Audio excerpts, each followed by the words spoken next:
ဒီနေ့သာသနာတော်နှစ်2555ခုကောဇာတက္ကီ1383ခု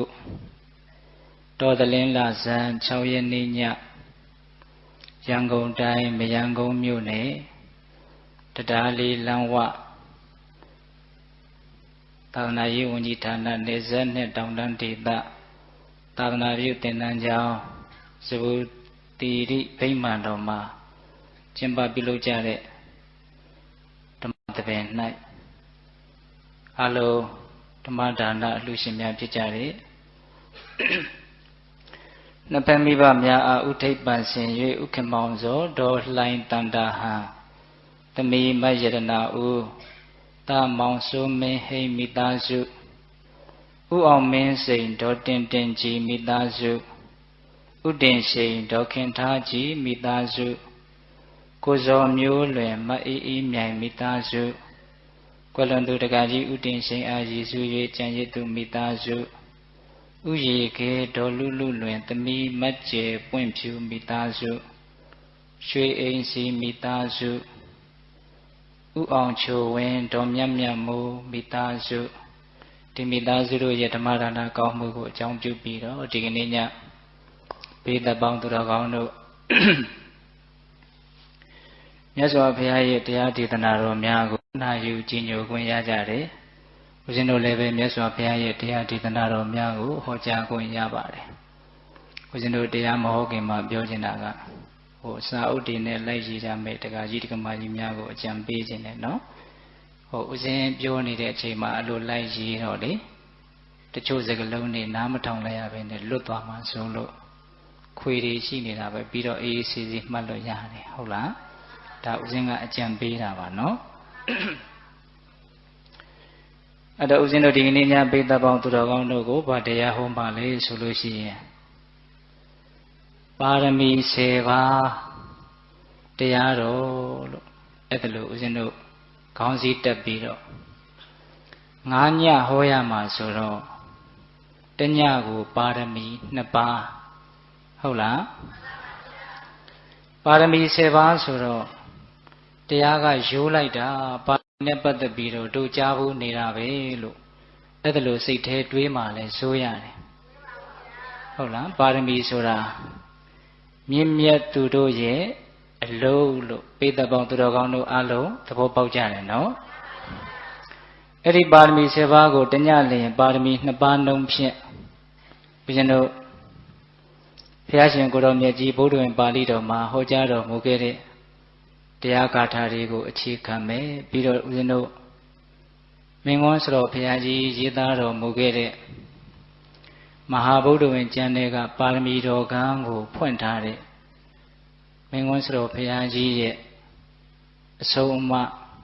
တရားဒေသနာတွေကိုအမိပြုပြီးတော့ဘေးသက်ပေါင်းသူတော်ကောင်းတို့ကိုပါရမီနဲ့ပတ်သက်ပြီးတော့9ညစာဆိုတော့တော်တော်လေးကြည်ကြည်ပြန့်ပြန့်တည်သွားကြလိမ့်မယ်လို့ထင်ပါတယ်ဟုတ်လားပါရမီ10ပါးဘာတွေလဲဆိုတာကိုပိဿပေါင်းသူတော်ကောင်းတို့အလုံးသိကြပြီးသားပါဘယ်လိုရည်ရွယ်ချက်နဲ့ပြောချင်တာလဲဆိုတော့ပါရမီဆိုတော့ဘုရားလုံးတော်ကြီးတွေတည်သားလျင်ဘုရားဖြစ်ဖို့ပါရမီဖြည့်ကြရတာလို့ဘုရားလုံးနဲ့ပါရမီကိုတွဲပြီးတော့မှတ်ထားတတ်ကြတယ်နော်တကယ်တမ်းကတော့ပါရမီဆိုတာပရမဏံကမ္မံပါရမီမြင့်မြတ်သူတို့ရဲ့အလုတ်ကိုပါရမီလို့ခေါ်တာဟုတ်လေယာဘသူရဲ့အလုတ်မြင့်မြတ်သူတို့ရဲ့အလုတ်အဲ့ဒီမြင့်မြတ်သူတို့ရဲ့အလုတ်ဖြစ်တဲ့မြင့်မြတ်တဲ့အလုတ်တွေကိုလုံးမဲ့ဆိုရင်နောက်ဆုံးမဉ္ဇဉ်ဘုံဉ္ဇဉ်ထိရနိုင်တယ်အဲ့ဒါတရားဓမ္မတို့ဥရှင်တို့လိုတာမန်ပုထုဇဉ်နေနေ့စဉ်နေထိုင်ကျင့်သုံးနေရတဲ့ဘဝမှာပါရမီ10ပါးကိုထိုက်တဲ့လို့ချပြီးတော့ကျင့်သုံးလို့ရတယ်ဆိုတာလေးကိုရှင်းရှင်းလင်းလင်းသဘောပေါက်စေခြင်းလို့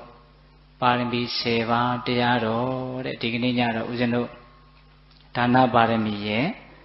သီလပါရမီရဲ့2ပါးကိုဒီကနေ့ညဦးဇင်းတို့ပြောသွားပါမယ်ဟုတ်လားအချိန်ကတော့ဦးဇင်းတို့အလုံးအပြီးစီတနာကြီးခွဲလောက်ယူပြီးတော့ပြောသွားပါမယ်ဟုတ်လားတခါမှဦးဇင်းဒီလိုပါရမီ10ပါးကိုတည2ပါးနှုံးနဲ့မဟောဘူး အဲ့ဒါဥစဉ်ပြောမယ်လို့ရည်ရွယ်ထားတာနဲ့အချိန်နဲ့အံကိုက်ဖြစ်ပါမလားဆိုတာလေးနည်းနည်းစဉ်းစားပြီးတော့ပြောရမယ်ဟုတ်လားအဲ့ဒီတော့ဥစဉ်တို့ဒီတရားတော်ကိုမဟောကြားသေးခင်မနာကြသေးခင်မှာတရားတော်အလုံးကိုဟောကြားတော်မူခဲ့တဲ့ဘုရားရှင်ကိုရောမြတ်ရဲ့အင်မတန်အေးချမ်းကြည်လင်တော်မူတဲ့မဟာကရုဏာကိုသိစေအားတရားလုံးစုံကိုသိတော်မူမြင်တော်မူတဲ့သဗ္ဗညုတဉာဏ်ဒီဟုသောပညာကိုထိုမဟာကရုဏာကိုပညာကိုနှစ်ပါးစုံတို့ဖြင့်ပြည့်စုံတော်မူတဲ့ဘုရားရှင်ကိုရောမြတ်ကိုယူသည်မြတ်တို့ရှိခိုးပူဇော်ကြအောင်စို့အလုံးလက်အုပ်ကလေးတွေချီထားကြကရုဏာတိတလဟရယံပညာပိဇောတဝိဟတမောဟတမံသနရမရလောကကရုဝန္တိတုကတံဂတိဝိမု ṭ ံ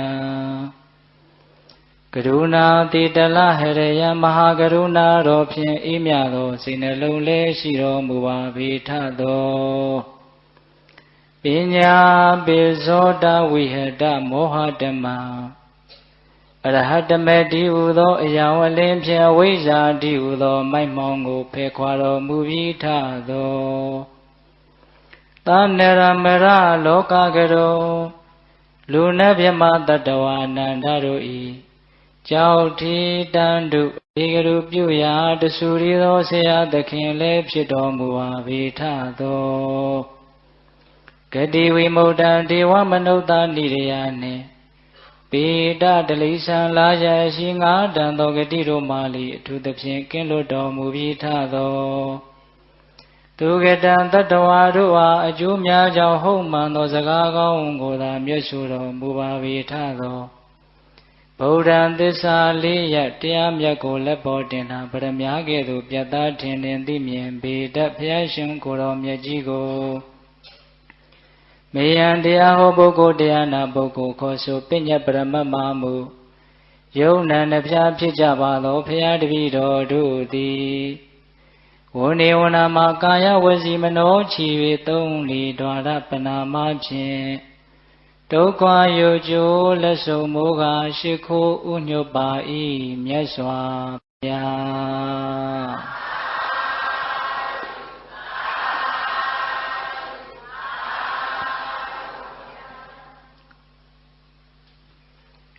ဣတိပါရမီ7ပါးတရားတော်ဒါနပါရမီနဲ့သီလပါရမီဒီတရားကိုဦးဇင်းတို့ဘယ်ကနေစပြီးတော့ပြောခြင်းလဲဆိုတော့လွန်ခဲ့တဲ့4သင်္ချေနဲ့ကဘာတသိန်းမြတ်စွာဘုရားသူမိတာရှင်ယတိဘဝဘုရားဖြစ်လိမ့်မယ်လို့ဗျာဒိတ်တော်ယူခဲ့တာဘယ်ဘုရားလက်ထက်လဲဒီပင်ကရာမြတ်စွာဘုရားအဲ့ဒါကိုဦးဇင်းတို့အကျယ်ကြီးပြောမနေတော့ဘူးအဲ့ဒီမှာဒီပင်ကရာမြတ်စွာဘုရားရဲ့ထံတော်ဘာမှာသင်ဟာလာမဲ့4သင်္ချေနဲ့ကဘာတသိန်းထက်မှာ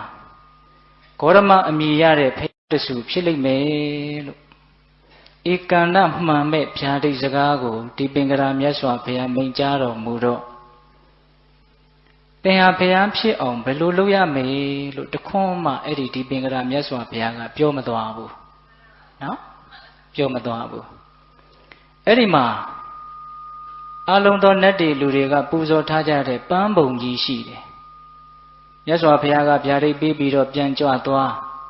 ဘုရားလောင်းကအဲ့ဒီမှာအကုန်လုံးပြန်သွားပြီဆိုတော့ပန်းပုံကြီးပေါ်ကိုတက်ပြီးတော့ထိုင်နေဦးဇင်းတို့ဘုရားလောင်းသူ့မိတာရှင်အသေးက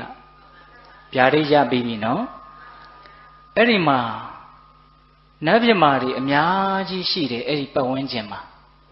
အဲ့ဒီနတ်တွေပြမာတွေကဘုရားလောင်းကိုအားပေးကြတာဘယ်လိုအားပေးတာလဲဆိုတော့အိုးရှင်ယတိသူ့မိတာကျုပ်တို့ကြုံခဲ့ဘူးတယ်ဟိုးအရင်ဘုရားတွေလက်ထက်တုန်းကဗျာဒိတ်ရတော်မူတော့ဗျာဒိတ်ပေးတော်မူတော့အဲ့ဒါလို့ဘုရားဖြစ်လိမ့်မယ်လို့ဗျာဒိတ်ပေးတဲ့နေ့မှာအင်မတန်ထူးခြားဆန်းကျယ်တဲ့နမိတ်ကြီး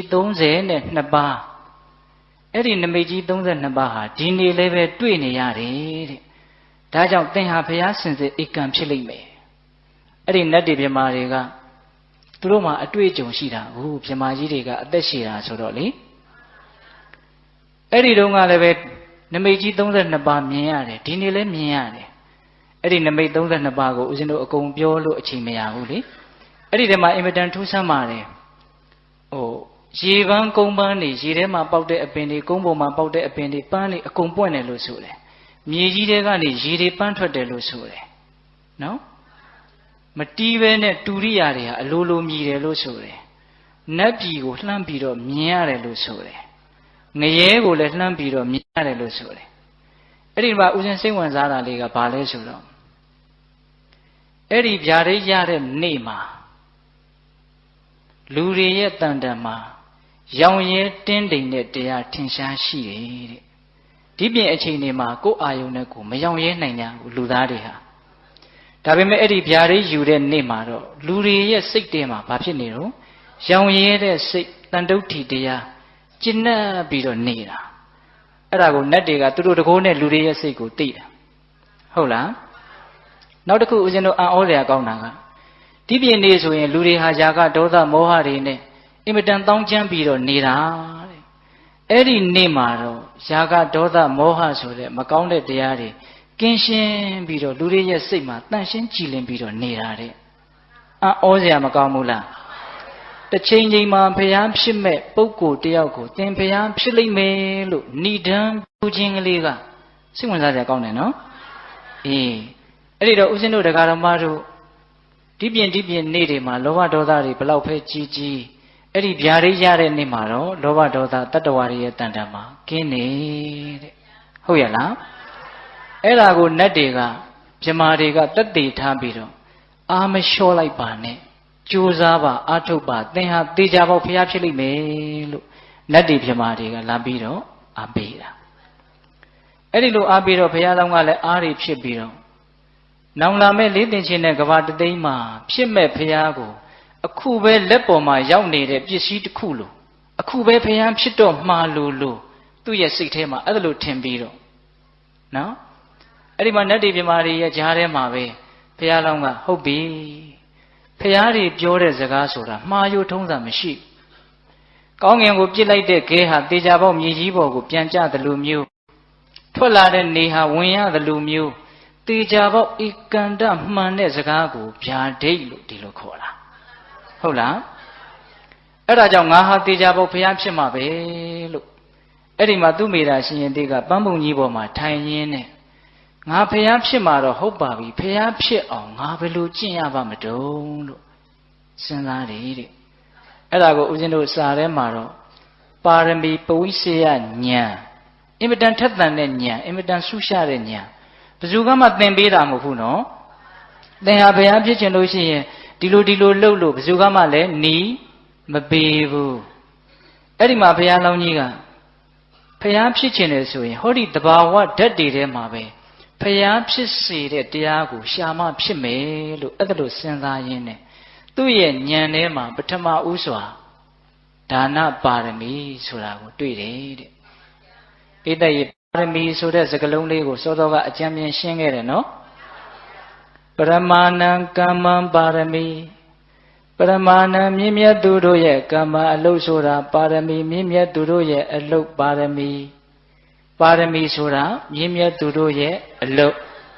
အဲ့ဒီမြင့်မြတ်သူတို့ရဲ့အလုပ်တနည်းအားဖြင့်ဘုရားလောင်းသူတော်ကောင်းကြီးတို့ရဲ့အလုပ်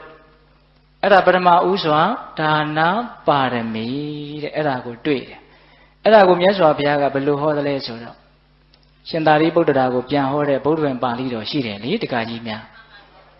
ဝိဇိနံတောတတတခိပထမံဒါနပါရမိပုဗ္ဗကေဟိမဟေတိဟိအနုစိန္ဒံမဟာပထံဒီဂါထာလေးနဲ့စပြီးတော့ပြောတယ်ဝိဇိနံတောဘုရားဖြစ်ရန်တရားတွေကိုစူးစမ်းရှာဖွေနေတဲ့တရားထိုအခါမှာပုဗ္ဗကေဟိရှေးကာလ၌ပွင့်တော်မူကြကုန်သောမဟေတိဟိဘုရားရှင်ကိုယ်တော်မြတ်ကြီးတို့သည်အနုစိန္ဒံအဖမအထက်ထက်လေ့ကျင့်အပ်ကုန်သောမဟာပထံလမ်းမာကြီးတပွဲဖြစ်၍နေသောပထမရှိဥစွာသောဒါနပါရမိဒါနပါရမီကိုအတ္တခိန်တွေ့မြင်တော်မူပြီ ဖျားဖြစ်ဖို့နီလန်းကိုရှာလိုက်တော့ပထမဦးစွာဒါနပါရမီကိုတွေ့တယ်အဲ့ဒါကိုဘလို့လေးပြောထားလဲဆိုတော့ဩဘကေဟိရှေး၌ဖြစ်ကုန်သောမဟေတိဟိဖျားဆရှိသောအရိယာသူတော်ကောင်းကြီးတို့သည်မဟေတိဟိဖျားရှင်ကိုယ်တော်မြတ်ကြီးတို့သည်အနုစိဏံအဖမအထက်ထက်လေ့ကျင့်အပ်ကုန်သောမဟာပဋ္ဌံလမ်းမကြီးတပွဲဖြစ်၍နေသောဒါနပါရမီဆိုတာရှေးတုန်းကပွင့်တော်မူကြတဲ့ဖျားရှင်ကိုယ်တော်မြတ်ကြီးတို့အကျဉ်းကြီးအထက်ထက်လေ့ကျင့်ခဲ့မှီဝဲခဲ့ပြုလုပ်ခဲ့ဘာနဲ့တူနေတယ်လဲဆိုတော့လူတွေဖုံးနေသွားနေတဲ့လမ်းမကြီးတစ်ခုလိုကိုဖြစ်နေပါတယ်တဲ့ဟုတ်လားအဲ့ဒီဒါနပါရမီကိုသူပထမဦးစွာတွေ့တယ်တွေ့တဲ့အခါကျတော့သူ့ကိုယ်သူတိုက်တွန်းတယ်ဣမန္တုံပထမတက္ကတဝါဒါလံကတဝါသမာဓိယဣမန္တုံပထမကတဝါဒါလံကတဝါသမာဓိယဒါနပါရမီတံကိစ္ဆယတိဘောဓိပတုမိစ္ဆတိသူမေရာပန္တိတအိုပညာရှိအမောင်သူမေရာတွန်သင်သည်ဘောဓိအရတမဉ္ဇတဗေညုတညာလို့ဆိုတဲ့ဘုရားဖြစ်ကိုပတ္တုံရောက်ခြင်းငါရခြင်းငါယတိအိစ္ဆတိအကယ်၍အလိုရှိတယ်ဆိုရင်ပထမရှိဟုစွာသောဣမံဣဒါနပါရမီကိုဒံလံကတ္တဝါမြဲမြံစွာပြု၍တမာတိယဆောက်တည်ပါလော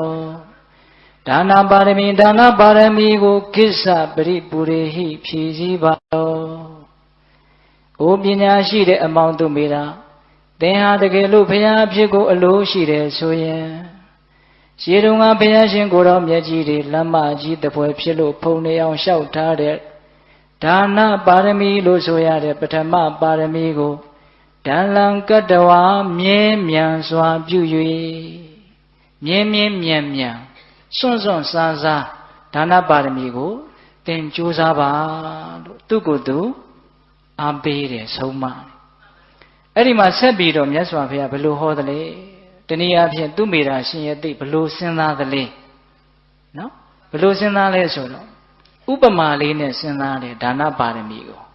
ဒါလေးကိုပိဋကပေါင်းသူတော်ကောင်းတို့တည်တည်ချာချာနားဆိုင်ပြီးတော့နာယူရမယ်နော်ယထာဘိကုံမောတံပုံတော်ယတ္တကတ္တစီအထောကတောဝမတေဥဒကဏိတေဝအနတ္တထာပတိကတိယထာဘိဥပမာအားဖြင့်ယတ္တကတ္တစီအမမထာတဘာဘာသောအရေးဖြင့်တံပုံတော်ပြည့်၍နေသော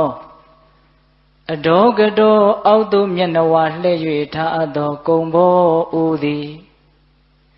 ဝမတေရေတို့ကိုဥဒကံရေကိုဝမတေဝအံထုတ်တည်သာသည်တထထိုရေကိုအံထုတ်ရ၌နပရိဒခတိယထာမဆောင်လျှောက်တကဲ့သို့ဘာပြောတာလဲဆိုတော့တစုံတစ်ခုသောအရေနဲ့ပြည့်နေတဲ့အိုးတစ်လုံးအဲ့ဒီအိုးကိုအဝကိုအောက်ကိုထမ်းပြီးတော့မှောက်ချလိုက်မယ်ဆိုလို့ရှိရင်အဲ့ဒီထဲမှာရှိတဲ့ရေတွေဟာအကုန်လုံးအောက်ကိုကျသွားမယ်အဲ့ဒီအိုးကအဝကိုအောက်ကထားပြီးတော့မှောက်လိုက်တယ်ဆိုရင်ဒီရေတွေကိုမကြအောင်သူမစောင်းတော့ဘူးသဘောပေါက်တယ်နော်ဒီရေတွေအောက်ကိုကျမသွားအောင်သူမစောင်းလျှောက်တော့ဘူးနော်တထာထိုကဲ့သို့ရေတွေကြရနိုင်နာပရိရခတိယထာမစောင်းလျှောက်တဲ့ကဲ့သို့တထာထိုအတူသာလျင်တွန်ပိတင်သည်လီဟိနာမုဂ္ဂထာမစ္စည်းမေအယုတ်အလတ်အမျက်ဖြစ်ကုန်သောရာစကေတောင်းရန်သူတို့ကိုဒိဋ္ဌဝါမြင်ရသည်ရှိသောသင်ဟာလည်းပဲတဲ့အဲ့ဒီမှောက်ထားတဲ့အိုးတလုံးဟာရေတွေကိုဖိတ်မသွားဖို့မစောင့်ရှောက်တော့သလိုမျိုးအယုတ်အလတ်အမျက်အလှူခံပုဂ္ဂိုလ်တွေတွေ့လာလို့ရှိရင်နေသေးတံအကျွင်းမရှိဒါနံဒါနပါရမီကိုတရားဟိပေးလှူပါလောအောက်ကိုမှောက်ထားလိုက်တဲ့အိုးတလုံးဟာရေတွေကိုမဖိတ်အောင်မစောင့်ရှောက်တော့သလိုမျိုးရေတွေအကုန်လုံးအန်ထုတ်သွားသလိုမျိုးဘာတွေ့တာမှုမှမရှိဘဲနဲ့လွတ်လွတ်စွန့်ကျဲနိုင်တဲ့အစွမ်းတတ္တိနဲ့ဒါနပါရမီကိုသင်ပြုပါတဲ့ပိဋကဥပမာလေးနဲ့သူ့ကိုယ်သူဆုံးမတာနော်သင်ဖျားဖြစ်ခြင်းတယ်ဆိုလို့ရှိရင်ဒါနပါရမီကိုမြင်ပြုရမယ်အဲ့ဒီလိုပြုတဲ့နေရာမှာလည်းပဲရေအိုးတစ်လုံးကိုအဝါကိုမှောက်ထားလိုက်ပြီဆိုလို့ရှိရင်အဲ့ဒီရေတွေအကုန်လုံးထွက်သွားတယ်အဲ့ဒီအိုးကအဲ့ဒီရေကိုမဆောင်လျှောက်တော့ဘူးအဲ့ဒါလိုမျိုး အယုတ်အလတ်အမြတ်မရွေတဲ့အလှူခံပုဂ္ဂိုလ်ရဲ့ဂုဏ်ကြီးတွေကိုဘာမှမစဉ်းစားဘူးနော်ဘယ်လိုပုဂ္ဂိုလ်နဲ့ပဲတွေ့သူဘာလုပ်မှလဲလှူပစ်လိုက်မှပဲရကျင်နေတဲ့လူကိုပေးလိုက်မှပဲအေးဦးဇင်းတို့အကြောင်းအရာတစ်ခုကိုအကျယ်ကြီးပြောမသွားဘူးဗျာဒါနနဲ့ပတ်သက်ပြီးတော့ပြောစရာတွေအများကြီးရှိတယ်သီလနဲ့ပတ်သက်ပြီးတော့လည်းဦးဇင်းတို့ဒီတဏှာရီခွဲအချိန်မှာပြောစရာတွေအများကြီးဦးဇင်းဒီမှာနှုတ်ကလေးတွေထုတ်ထားတယ်အဲ့ဒါကိုစုံစိတ်အောင်ပြောကျင်တဲ့အတွက်ကြောင့်ပေးတတ်တို့လည်းပဲဉာဏ်ရှိပါတယ်ဒီဥပမာလေးအင်မတန်ကောင်းတယ်ဆိုတာကိုဉာဏ်လေးနဲ့ကိုစဉ်းစားကြည့်ဟုတ်လားမှောက်ထားလိုက်ပြီဆိုရင်ရေအိုးဟာရေရဲ့အပေါ်မှာအမဂယုမဆိုင်တော့ဟုတ်လားအဲ့ဒါလိုပဲမြင့်မြတ်တဲ့အလုပ်ကိုလုပ်မယ်ဆိုရင်ဒီဒါနာကောင်းမှုနဲ့ပတ်သက်လာလို့ရှင်ကိုယ့်ရဲ့ပစ္စည်းရဲ့ပုံမှာတွေ့တာတဲ့စိတ်ကိုလွတ်လွတ်စွန့်ကြဲနိုင်ရမယ်ဟုတ်ရဲ့လားအေးအဲ့ဒီတော့ပေတပေါင်းသူတော်ကောင်းတို့ကိုဦးဇင်းတို့ကဒါနနဲ့ပတ်သက်ပြီးတော့ဘာတွေဆက်ပြီးတော့ပြောခြင်းလဲဆိုတော့ဒါနဟာအင်မတန်အကျိုးများပါတယ်လို့ဦးဇင်းတို့ကအထူးပြောเสียမလို့ဘာပြုလို့လဲဆိုတော့ဒီလောက်ကြီးထင်ရှားနေတာကိုဦးဇင်းတို့ပြောเสียသိမလို့ပြောเสียမလို့ဘူးဆိုပေမဲ့လို့နှလုံးသွင်းမိအောင်နည်းနည်းလေးတော့ပြောအောင်မယ်ဟုတ်လားမြတ်စွာဘုရားအင်္ဂုတ္တပါဠိတော်စက္ကနိပတ်မှာဟောထားတာရှိတယ်အလှပေးတဲ့ပုဂ္ဂိုလ်ဘက်က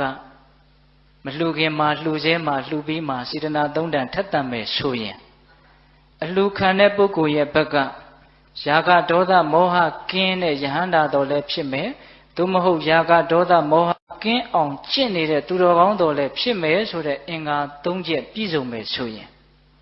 အလှပေးဘက်က၃ချက်အလှခံဘက်က၃ချက်အဲ့ဒါလိုပြည့်စုံမယ်ဆိုလို့ရှိရင်အဲ့ဒီဒါနာကောင်းမှုရဲ့အကျိုးပေးဘလောက်ကြီးကျယ်တယ်လို့ရေတွက်လို့မရဘူးတဲ့သမုဒ္ဒရာထဲမှာရှိတဲ့ရေတွေကိုခြင်ခွက်တွေနဲ့တောင်းတွေနဲ့တန်ဖုံးတွေနဲ့ဘလောက်ရှိပါတယ်လို့ရေတွက်လို့မရတယ်လို့မျိုးပဲလို့အဲ့ဒါလိုဥပမာပေးတယ်အဲ့ဒါဒါနနဲ့ပတ်သက်ပြီးတော့အကျိုးများဖို့အမြတ်ပေါ့နော်အဲ့ဒီတော့ဒီလောက်အကျိုးများတဲ့ဒါနကိုဉာဏ်ရှိတဲ့လူတွေမြင့်မြတ်တဲ့အလုပ်ကိုစိတ်ဝင်စားတဲ့လူတွေဟာလုပ်ကြရမယ်ဟုတ်ရဲ့လားအဲ့ဒီလိုလှုပ်တဲ့နေရာမှာလှုပ်တက်ဖို့လိုတယ်ဘိသိက်ဘာလှုပ်ဖို့လိုတယ်လှုပ်တက်ဖို့လိုတယ်ဗျဗမာစကားပုံတစ်ခုရှိတယ်နော်အရှင်မတက်တော့ဆန်းလျက်နဲ့မလှဟုတ်လားအငင်မတက်တော့ပန်းလျက်နဲ့မရစိတ်ကောင်းစိတ်မြတ်တွေလည်းရှိတယ်လှုပ်လဲလှုပ်ခြင်းနဲ့ဒါပေမဲ့မလှုပ်တက်တော့အလွဲတွေဖြစ်ပြီးတော့အကျိုးတွေနေတာဝမ်းနည်းစရာမကောင်းဘူးလားဒါကြောင့်ဒါနနဲ့ပတ်သက်ပြီးတော့တတိထားစရာလေးတွေစိတ်ဝင်စားစရာလေးတွေကိုဦးဇင်းတို့ကဆက်ပြီးတော့ပြောခြင်း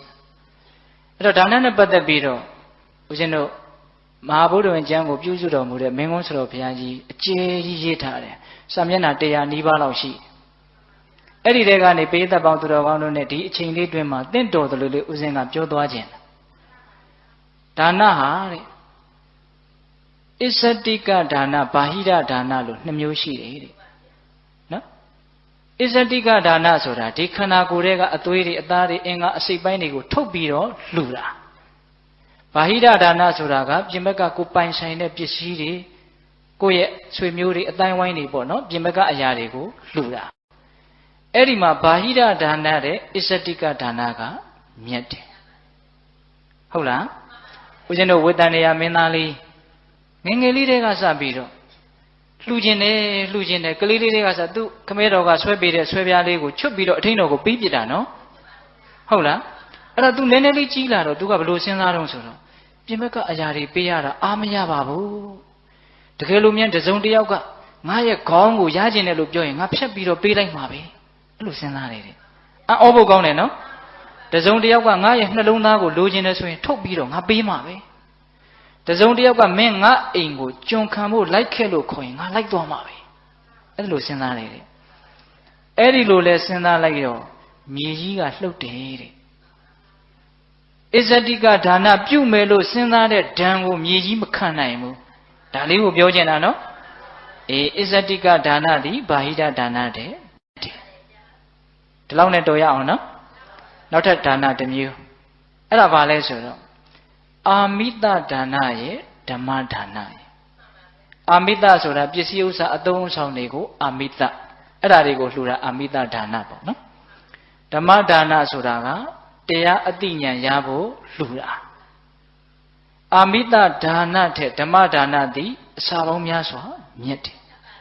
ဟုတ်လားဘာကြောင့်လဲဆိုတော့အာမိတပစ္စည်းတို့ကြောင့်ဖြစ်လာတဲ့ချမ်းသာနဲ့ဓမ္မတရားကြောင့်ဖြစ်လာတဲ့ချမ်းသာဟာဘယ်လိုမှမနှိုင်းတာအောင်ကြွာချလို့ဟုတ်ရဲ့လားဒါကြောင့်ဓမ္မဒါနကိုလည်းကြိုးစားပြီးတော့ပြုကြရမယ်အဲ့တော့ဓမ္မဒါနဆိုတာဦးဇင်းတို့ရှင်းရှင်းပြောရရင်အသိဉာဏ်ကိုလှူတာပါပဲဟုတ်ရဲ့လားအဲ့ဒီလိုအသိဉာဏ်ကိုလှူတဲ့အလှူဟာအင်မတန်ကြီးကျယ်တယ်ကိုယ်တိုင်သူများကိုမဟောနိုင်မပြောနိုင်ဘူးဆိုရင်စာအုပ်တွေဘာတွေဝယ်ပြီးတော့လှူခွေတွေဘာတွေဝယ်ပြီးတော့လှူအဲ့ဒါဓမ္မဒါနဖြစ်တယ်အဲ့ဒါမင်းကွန်းစတော်ကြီးကဘယ်လိုရှင်းပြလဲဆိုတော့အဲ့ဒါဓမ္မဒါနဖြစ်တယ်တဲ့ကိုယ်တိုင်ဆေးမကုတတ်လို့ဆေးမပေးနိုင်ပေမလို့ဆေးနီးကလေးပေးလိုက်တယ်ဆိုရင်လည်းဆေးကိုပေးသလိုပါပဲတဲ့စာအုပ်စာတမ်းတွေလှူရတာကိုပြောတာဟုတ်လားဒါကြောင့်အာမိတဒါနတဲ့ဘေဒါနကမြတ်တယ်ဓမ္မဒါနကမြတ်တယ်တဖြည်းဖြည်းနဲ့စိတ်ဝင်စားရကောင်းလာပြီနော်နောက်ထပ်2မျိုးတွဲလာမယ်အဲ့ဒါပါလဲဆိုတော့တာဝိဇ္ဇဒါနနဲ့အနဝိဇ္ဇဒါနပြောကြည့်စမ်းပါဗျာ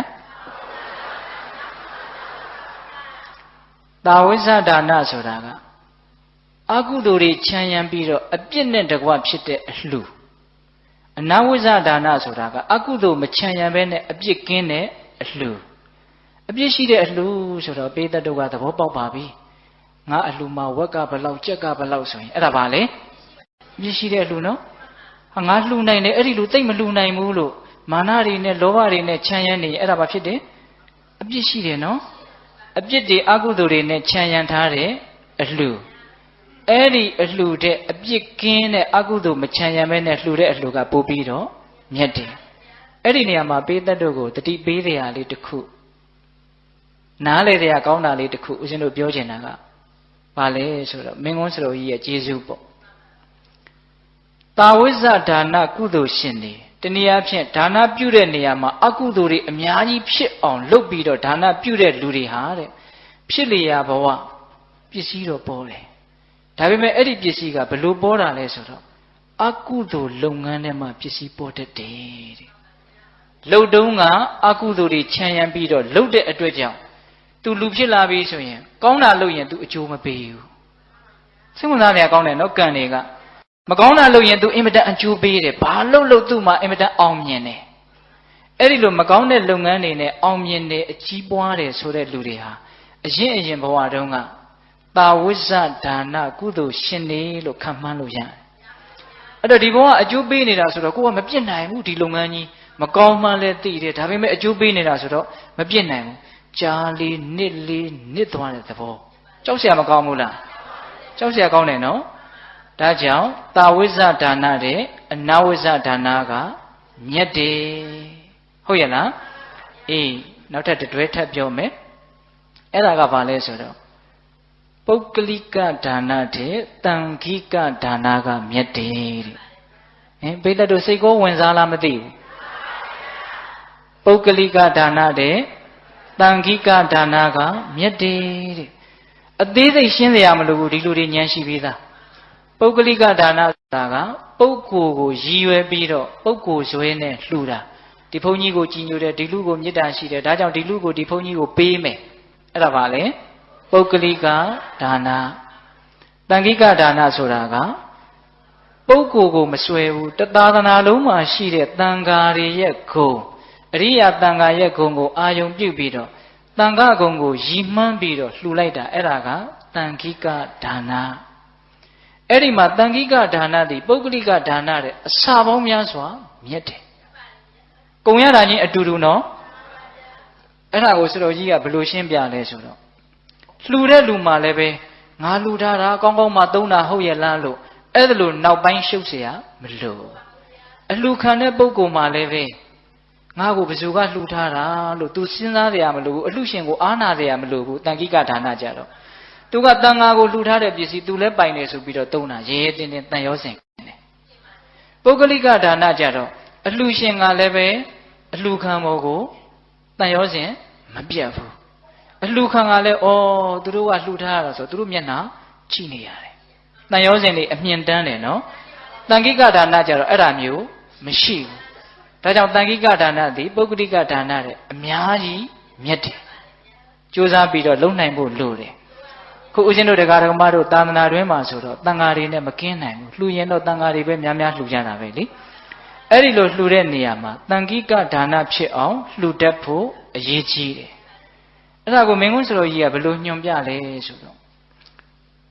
ဘုန်းကြီးတစ်ပါးမှာကိုယ်အိမ်ရောက်လာတယ်တီလာမရှိဘူးလို့သိတယ်ဆိုအောင်တော့တန်ခါကုံကိုရီမန်းပြီးတော့လှူရမယ်ဆိုရင်တန်ခိကဒါနဖြစ်တယ်ဟာဒီဘုန်းကြီးတီလာမရှိဘူးလို့သိရတဲ့တပည့်တော်တို့ကတန်ခါကုံကိုဘယ်လိုလုပ်မှန်းတတ်ပါမတုံးလို့အဲ့ဒါလို့မပြောနဲ့အခုဦးဇင်းတို့မြတ်စွာဘုရားကိုရှ िख ိုးနေတာကဘုရားအရှိကိုရှ िख ိုးတာလားရီမန်းပြီးတော့ထုလုပ်ထားတဲ့ရုပ်ပွားတော်ကိုရှ िख ိုးတာလားအဲ့ဒါကိုရှ िख ိုးရင်းနဲ့တကယ်စိတ်ထားတဲ့တော့ဘုရားအစစ်စီတတ်တော်ထင်ရှားမြတ်စွာဘုရားဒီကိုအာယုံရောက်အောင်ရှ िख ိုးနိုင်ရတယ်မဟုတ်လားအေးအဲ့ဒါလိုမျိုးလုပ်တတ်ရမယ်တဲ့ဥပမာလေးနဲ့ပြောတာနော်ကိုရှိမှရောက်နေတဲ့တန်ဃာတော်သည်တန်ဃာအားလုံးရဲ့ကိုယ်စားတနည်းအားဖြင့်ဘုရားရဲ့ကိုယ်စားရုပ်ပွားတော်လို့သဘောထားပြီးတော့နော်ဘုရားလက်ထက်ကဆင်းသက်လာတဲ့အရိယာတကယ်တန်ဃာအစစ်တန်ဃာမှန်ကြီးတွေရဲ့ဂုဏ်ကိုရည်ရွယ်ပြီးတော့မြတ်စွာဘုရားရဲ့သာသနာတော်ကိုဆက်လက်ပြီးတော့လက်ဆင့်ကမ်းနေကြတဲ့ပုဂ္ဂိုလ်တွေလို့တန်ဃာရဲ့ဂုဏ်ကိုအာယုံပြုပြီးတော့လှူလိုက်မယ်ဆိုရင်တန်ခိကဒါနဖြစ်တယ်စိတ်ထဲကရုပ်တလားမြတ်တလားလို့စဉ်းစားနေတာကိုကစပြီးတော့ကိုယ့်ရဲ့အကျိုးကိုငဲ့နေတာကိုတစ်ချိန်ချိန်မှာအကျိုးနည်းနည်းလေးရမှာစိုးနေတာအဲ့ဒါကိုဥစဉ်ပြီးတော့ရှင်းပြမယ်အဲ့ဒီလိုမျိုးပုဂ္ဂိုလ်ကိုဆွဲပြီးတော့ပုဂ္ဂိုလ်ရဲ့ဂုဏ်အနှိမ့်အမြင့်ကိုစိတ်ထဲကစဉ်းစားနေသေးတယ်ဆိုရင်ကိုအဲ့ဒီဒါနသည်သိအဆင်မရှိဘူးဟုတ်လားဒါပေမဲ့ဥစဉ်တို့အခုတန်ခိကဒါနအကြောင်းလေးနဲ့ပတ်သက်ပြီးတော့စိတ်ဝင်စားစရာလေးဆက်ပြီးတော့ပြောမယ်အဲ့ဒီအယုတ်အလတ်အမြတ်ကိုတရားရဲ့ဏိဂုံးပိုင်းကြမှာဥစဉ်ပြောပြမယ်ဟုတ်လားအခုပြောမှာကဘာလဲဆိုတော့အင်မတန်တော်တဲ့တကာကြီးတယောက်အကြောင်းပြောပြမယ်မြတ်စွာဘုရားလက်ထက်ကဟတ္ထိရွာသားတဲ့ဆင်ရွာပေါ့လေတကြွယ်ရဲ့နာမည်ကဥက္ခတဲ့အဲ့ဒါမြတ်စွာဘုရားကယဟန်တော်တွေကိုဟောတယ်ဖြစ်သားတို့ဟတ္ထိရွာသားဥက္ခတကြွယ်ဟာအံ့ဩဖွယ်ကောင်းတဲ့အရှက်ချစ်ချက်နဲ့ပြည့်စုံတဲ့ပုဂ္ဂိုလ်လို့ဒါလေးပြောပြီးတော့မြတ်စွာဘုရားကကဏ္ဍကုရီထဲပြန်ကြွသွားတာအကျေမပြောဘူးအဲ့ဒီမှာယဟန်တော်တစ်ပါးကစိတ်ဝင်စားပြီးတော့အဲ့ဒီတက္ကကြီးအိမ်ကိုကြွသွားတာအဲ့ဒီယဟန်တော်ကကြွသွားပြီးတော့တက္ကကြီးတဲ့မြတ်စွာဘုရားကတင့်ကိုဂုဏ်၈ပါးနဲ့ပြည့်စုံတဲ့ပုဂ္ဂိုလ်လို့ဟောတယ်တဲ့တင့်မှာဘယ်လိုဂုဏ်တွေရှိတာတော့ငါ့ကိုပြောပြပါအဲ့ဒီတော့ဥက္ကဋ္ဌကျွယ်ကအရှင်ဘုရားမြတ်စွာဘုရားကတပည့်တော်မှာဂုဏ်၈ပါးနဲ့ပြည့်စုံတယ်ဆိုတာဘာတွေကိုရည်ရွယ်ပြောတယ်တော့တပည့်တော်မသိဘူးတဲ့ဒါပေမဲ့တပည့်တော်ကိုယ်တိုင်သိတဲ့တပည့်တော်ရဲ့ဂုဏ်၈ပါးကတော့ဒီလိုရှိတယ်ဆိုပြီးတော့သူကိုယ်တိုင်ပြောပြအဲ့ဒါဘာလဲဆိုတော့တပည့်တော်ဘုရားတဲ့ဥယျာဉ်ထဲမှာတောက်စားမူးယူပြီးတော့နေတာအဲ့ဒီအချိန်မှာပဲဥယျာဉ်ထဲမှာမြတ်စွာဘုရားကိုတပည့်တော်ပထမဆုံးဖူးရတယ်အဲ့ဒီလိုဘုရားကိုဖူးလိုက်ရတာနဲ့မြင်လိုက်ရယုံမြတ်နဲ့တခါတည်းအမူးတွေတန်းပြေသွားတယ်တဲ့ဘုရားကိုမြင်တာနဲ့ဘာဖြစ်သွားလဲအမူးတွေအကုန်လုံးပြေပြီးတော့ကြီးကြီးလင်းလင်းဖြစ်သွားတယ်အဲ့ဒါတပည့်တော်ရဲ့ပထမအံ့ဩဖွယ်တဲ့ဘုရားဖူးလိုက်ရတာနဲ့နောက်ဒုတိယအံ့ဩဖွယ်ကဘာလဲဆိုတော့အဲ့ဒီလိုအမူးပြေပြီးတော့ဘုရားရှိတခါတည်းတန်းရောက်တရားနာလိုက်တာနဲ့သောတာပန်တခါတည်းတန်းဖြစ်ပြီးတော့အဲ့ဒီနေရာတွင်တပည့်တော်ဟာဗြဟ္မစရိယပြင်စမသီလကိုတပည့်တော်ဆောက်တည်လိုက်တယ်တဲ့ဗြဟ္မစရိယပြင်စမသီလဆိုတာဘာပြောတာလဲဆိုတော့၅ပါးသီလမှာကာမေတုမိစ္ဆာစာရနေရာမှာအဗြဟ္မစရိယသိက္ခာပုဒ်ကိုထည့်လိုက်တာဒီလောက်ပြောရင်ဒီလူတွေသဘောပေါက်တယ်ဒါပေမဲ့လူငယ်တွေသဘောပေါက်မှဆိုလို့နည်းနည်းပြောမယ်ကာမေတုမိစ္ဆာစာရဆိုတာကကိုမပိုင်တဲ့ကာမမှာမှားယွင်းတာအဗြဟ္မစရိယသိက္ခာပုဒ်ကိုစောင့်ထိန်တာကပိုင်နဲ့မပိုင်တဲ့ကာမနှစ်မျိုးလုံးကိုမမီဝဲတာသဘောပေါက်တယ်နော်အဲ့ဒါသူ့ရဲ့ဒုတိယအံ့ဖွယ်အဲ့ဒါနဲ့သူအိမ်ပြန်လာတယ်အိမ်လေးရောက်တော့သူ့မှာမိန်းမ၄ယောက်ရှိတယ်အဲ့ဒီမိန်းမ၄ယောက်ကိုခေါ်ပြီးတော့နှမတို့ငါကတော့ဒီလိုသိက္ခာပုဒ်တွေစောင့်ထိန်လာတယ်အဲ့ဒီတော့ငါရဲ့အိမ်မှာမောင်လိုနှမလိုနေနိုင်နေဆိုရင်လည်းငါမင်းတို့ကိုစောင့်ရှောက်မယ်နေကြဒါမှမဟုတ်ဒီပြင်အိမ်မိဘအိမ်ပြန်ကျင်နေဆိုရင်လည်းပြန်ကြဒါမှမဟုတ်ဒီပြင်ယောက်ျားတစ်ယောက်ကိုပေးပေးပါဆိုရင်လည်းပေးပေးမယ်ပြောကြိုက်တာအဲ့ဒီလိုပြောတော့အကြီးဆုံးတက္ကမကြီးကသူ့ကိုဘယ်ယောက်ျားကိုပေးပေးပါလို့ပြောတယ်တဲ့အံ့ဩစရာကောင်းတယ်နော်အဲ့ဒါနဲ့ အဲ့ဒီဥက္ကဋ္ဌကြီးကအဲ့လိုဆိုသွားအဲ့ဒီဟာကိုသွားခေါ်ကြည့်အိမ်လေးရောက်လာပြီဆိုတော့အဲ့ဒီမိမကိုလက်ဆွဲပြီးတော့ရေသက်ချပြီးတော့တခါတည်းပေးလိုက်တယ်လိုက်သွားဆိုအဲ့ဒီလိုလဲပေးလိုက်တာသူ့စိတ်ထဲမှာဘာမှဖြစ်မလာဘူးတဲ့အဲ့ဒါသူ့ရဲ့တတိယမြောက်အံ့ဩဖွယ်ဟုတ်ရလားအေးနောက်သူ့ရဲ့လေးခုမြောက်အံ့ဩဖွယ်ကဘာလဲဆိုတော့သူ့အိမ်မှာရှိတဲ့ပစ္စည်းဥစ္စာတွေကိုတဲ့အဲ့ဒီနေ့ကစပြီးတော့သီလရှိတဲ့သီလဝန္တယဟန်နေနဲ့ဘုံပစ္စည်းလို့အတူတူသုံးဆွဲပါတယ်ငါဟာလို့သူမထားဘူးအဲ့ဒါနံပါတ်၄သူ့ရဲ့အံ့ဩဖွယ်နောက်နံပါတ်5အံ့ဩဖွယ်ကဘာလဲဆိုတော့ယဟန်တော်တွေနဲ့တွေ့ပြီဆိုရင်သူရိုးရိုးသေးသေးရှ िख ိုးတယ်တရားဟောတယ်ဆိုရင်လည်းရိုးရိုးသေးသေးနာတယ်တကယ်လို့အဲ့ဒီယဟန်တော်ကတရားမဟောဘူးဆိုရင်သူကအဲ့ဒီယဟန်တော်ကိုတရားဟောတယ်တဲ့ကဲဒကာကြီးတို့လိုက်နာကြရတော့ဒါကတော့ဟုတ်လားဘုန်းကြီးတွေနဲ့တွေ့ရင်ရိုသေတယ်တရားဟောရင်တရားနာတယ်တကယ်လို့မဟောဘူးဆိုရင် तू ဟာဟောတယ်တဲ့ဒါလည်းအခြေအနေကြည့်ပြီးတော့လုပ်ကြဟုတ်လားအေးအဲ့ဒါသူ့ရဲ့ပါလဲပြင်စမမြောက်အံ့ဩဖွယ်နောက်6ခုမြောက်အံ့ဩဖွယ်ကဒီနေရာမှာပြောလို့ရင်းပဲအဲ့ဒါပါလဲဆိုတော့တကြွယ်ကအရိယာပုဂ္ဂိုလ်ဆိုတော့အိမ်မှာတန်ဃာတွေကအမြဲတမ်းကြွတယ်သူကလည်းအမြဲတမ်းလှူတယ်အဲ့ဒီလိုဘုန်းကြီးတွေတန်ဃာတွေကြွလာပြီဆိုရင်နတ်တွေကလာပြောတာတဲ့သူ့ကိုဘာပြောတုံဆိုတော့တကြွယ်ဘယ်ဘုန်းကြီးကတော့လုံးဝသီလမရှိဘူးအဲ့ဒါဒုသီလကြီးဟုတ်လားဘယ်ဘုန်းကြီးကတော့အရိယာဗျာဘယ်သူကတော့သောတာပန်ဘယ်သူကတော့သံပင်ညင်ရတယ်အကုန်ပြောတာပြောတော့ तू ကအဲ့ဒါလည်းမှတ်ထားဒါပေမဲ့အံ့ဩစရာကောင်းတာကအဲ့ဒီဘုန်းကြီးတွေကိုဒုသီလတွေယဟန္တာတွေသူ့စိတ်ထဲမှာဘာမှထူးခြားမှုမရှိဘူးတဲ့လှူတော့ဒီတိုင်းပဲကြည်ကြည်လင်းလင်းလှူလိုက်တာပဲတဲ့အံ့ဩစရာကောင်းတယ်နော်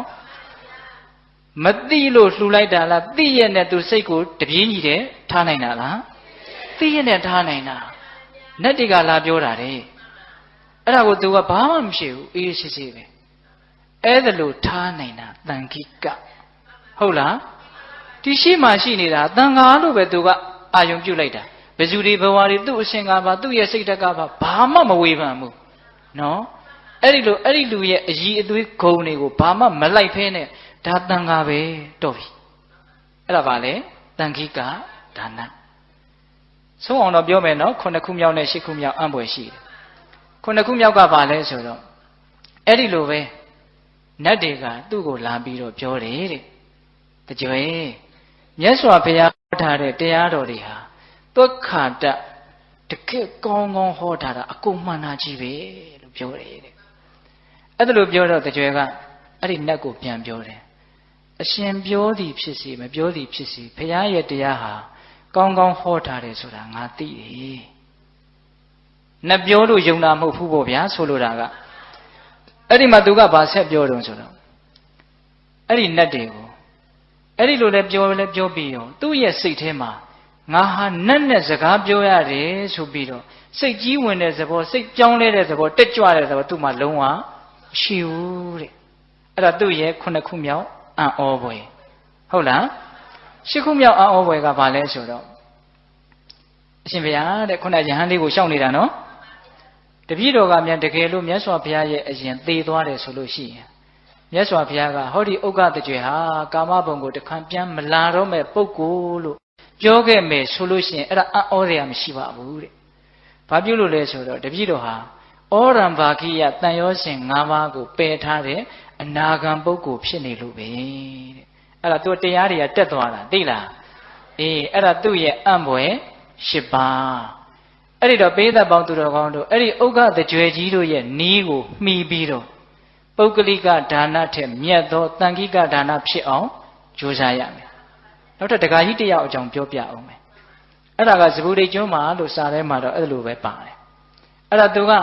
ဦးဇင်းတို့စေရည်တံမဲပေါ့လေစေရည်တံမဲဆိုတာကြတဲ့ဘုန်းကြီးကိုလှူလိုက်တာလေဒကာကြီးတို့သိတယ်နော်အဲ့ဒါတန်ခိကဒါနနော်ဘယ်ဘုန်းကြီးလို့ရည်ရွယ်ပြီးတော့ပြင်တာမဟုတ်မဲကြတဲ့ဘုန်းကြီးကိုလှူလိုက်တာအဲ့ဒါသူကဘုန်းကြီးเจ้าနဲ့လည်းနီးတယ်အဲ့ဒါသူ့အိမ်ကိုဘုန်းကြီးတစ်ပါးကြွလာတယ်အဲ့ဒီဘုန်းကြီးကသူဓာတ်တိအစင်းတိဘုန်းကြီးဖြစ်နေတယ်လုံးဝသီလမရှိတဲ့ပါရတိကကြပြီးသားဒုသီလကြီးသိတယ်ဒါပေမဲ့တကြွယ်ကဖျားကိုပြုစုသလိုမျိုးပြုစုတယ်တဲ့ခြီတွေပါတွေနဲ့ခြေထောက်တွေပါတွေပုတ်တက်ပြီးတော့ဘေးဆွန်တွေပါတွေကောင်းကောင်းကတ်လိုက်တယ်ဘေးကလူတွေလည်းအံ့ဩနေ အဲ့ဒါနဲ့အဲ့ဆွန်ကျွေးပွဲလဲပြီးရောနေ့လေရောက်ပြီးညနေဆောင်လေးရောက်ပြီးဆိုတော့အဲ့ဒီဒုတ်တိလာကြီးကမနေ့တုန်းကသူ့တိလာပြီးတော့အလှခံတဲ့ဒုတ်တိလာကညနေဆောင်တော့ကျော်ရောက်လာပြီးတော့ကျောင်းပြင်ဖို့အတွက်ဆိုပြီးတော့ပေါက်တူးလာငါအဲ့ဒီတကားစီကိုလာငါတော့တကားကလည်းအဲ့ဒီပေါက်တူးနာမှာအလုပ်တစ်ခုလုပ်နေတော့အဲ့ဒီဘုန်းကြီးကိုအဲ့ဒီပေါက်တူးကိုခြေထောက်နဲ့ကော်ပြီးတော့ပြစ်ပေးလိုက်တယ်တဲ့အဲ့တော့ဘေးကလူတွေကနားမလဲ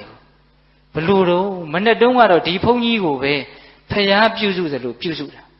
အခုကျတော့ပေါက်ပြားကိုခြေထောက်နဲ့ကော်ပြီးတော့ပေးလိုက်တာဘာဖြစ်တာလဲအဲ့တော့အဲ့ဒီပုဂ္ဂိုလ်ကအဲ့ဒီတကားကရှင်းပြတယ်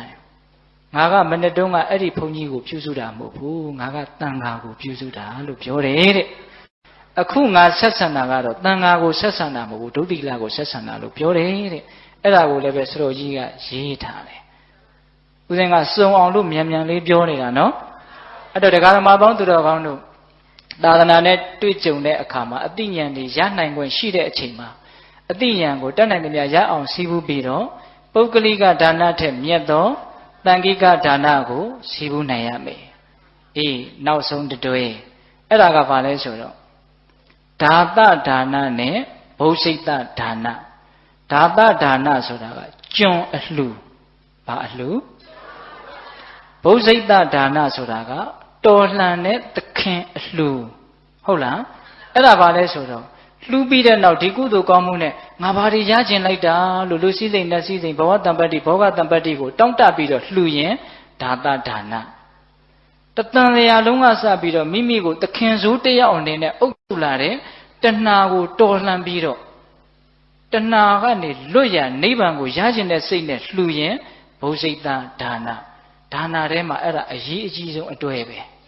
နော်တခါကြီးမှိုင်မြဒါကြောင့်မို့လို့ဒါသဒါနကျွန်အလှူတွေမဖြစ်စေရဘူးဘုစိတဒါနသခင်အလှူဖြစ်အောင်ကြိုးစားရမယ်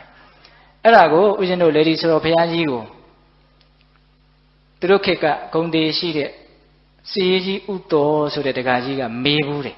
အရှင်ဘုရားတဲ့နိဗ္ဗာန်နဲ့တံပတ္တိကိုတွဲပြီးတော့ရကျင်တဲ့စိတ်နဲ့ပြုရင်ပါရမီမြောက်ပါမလားတဲ့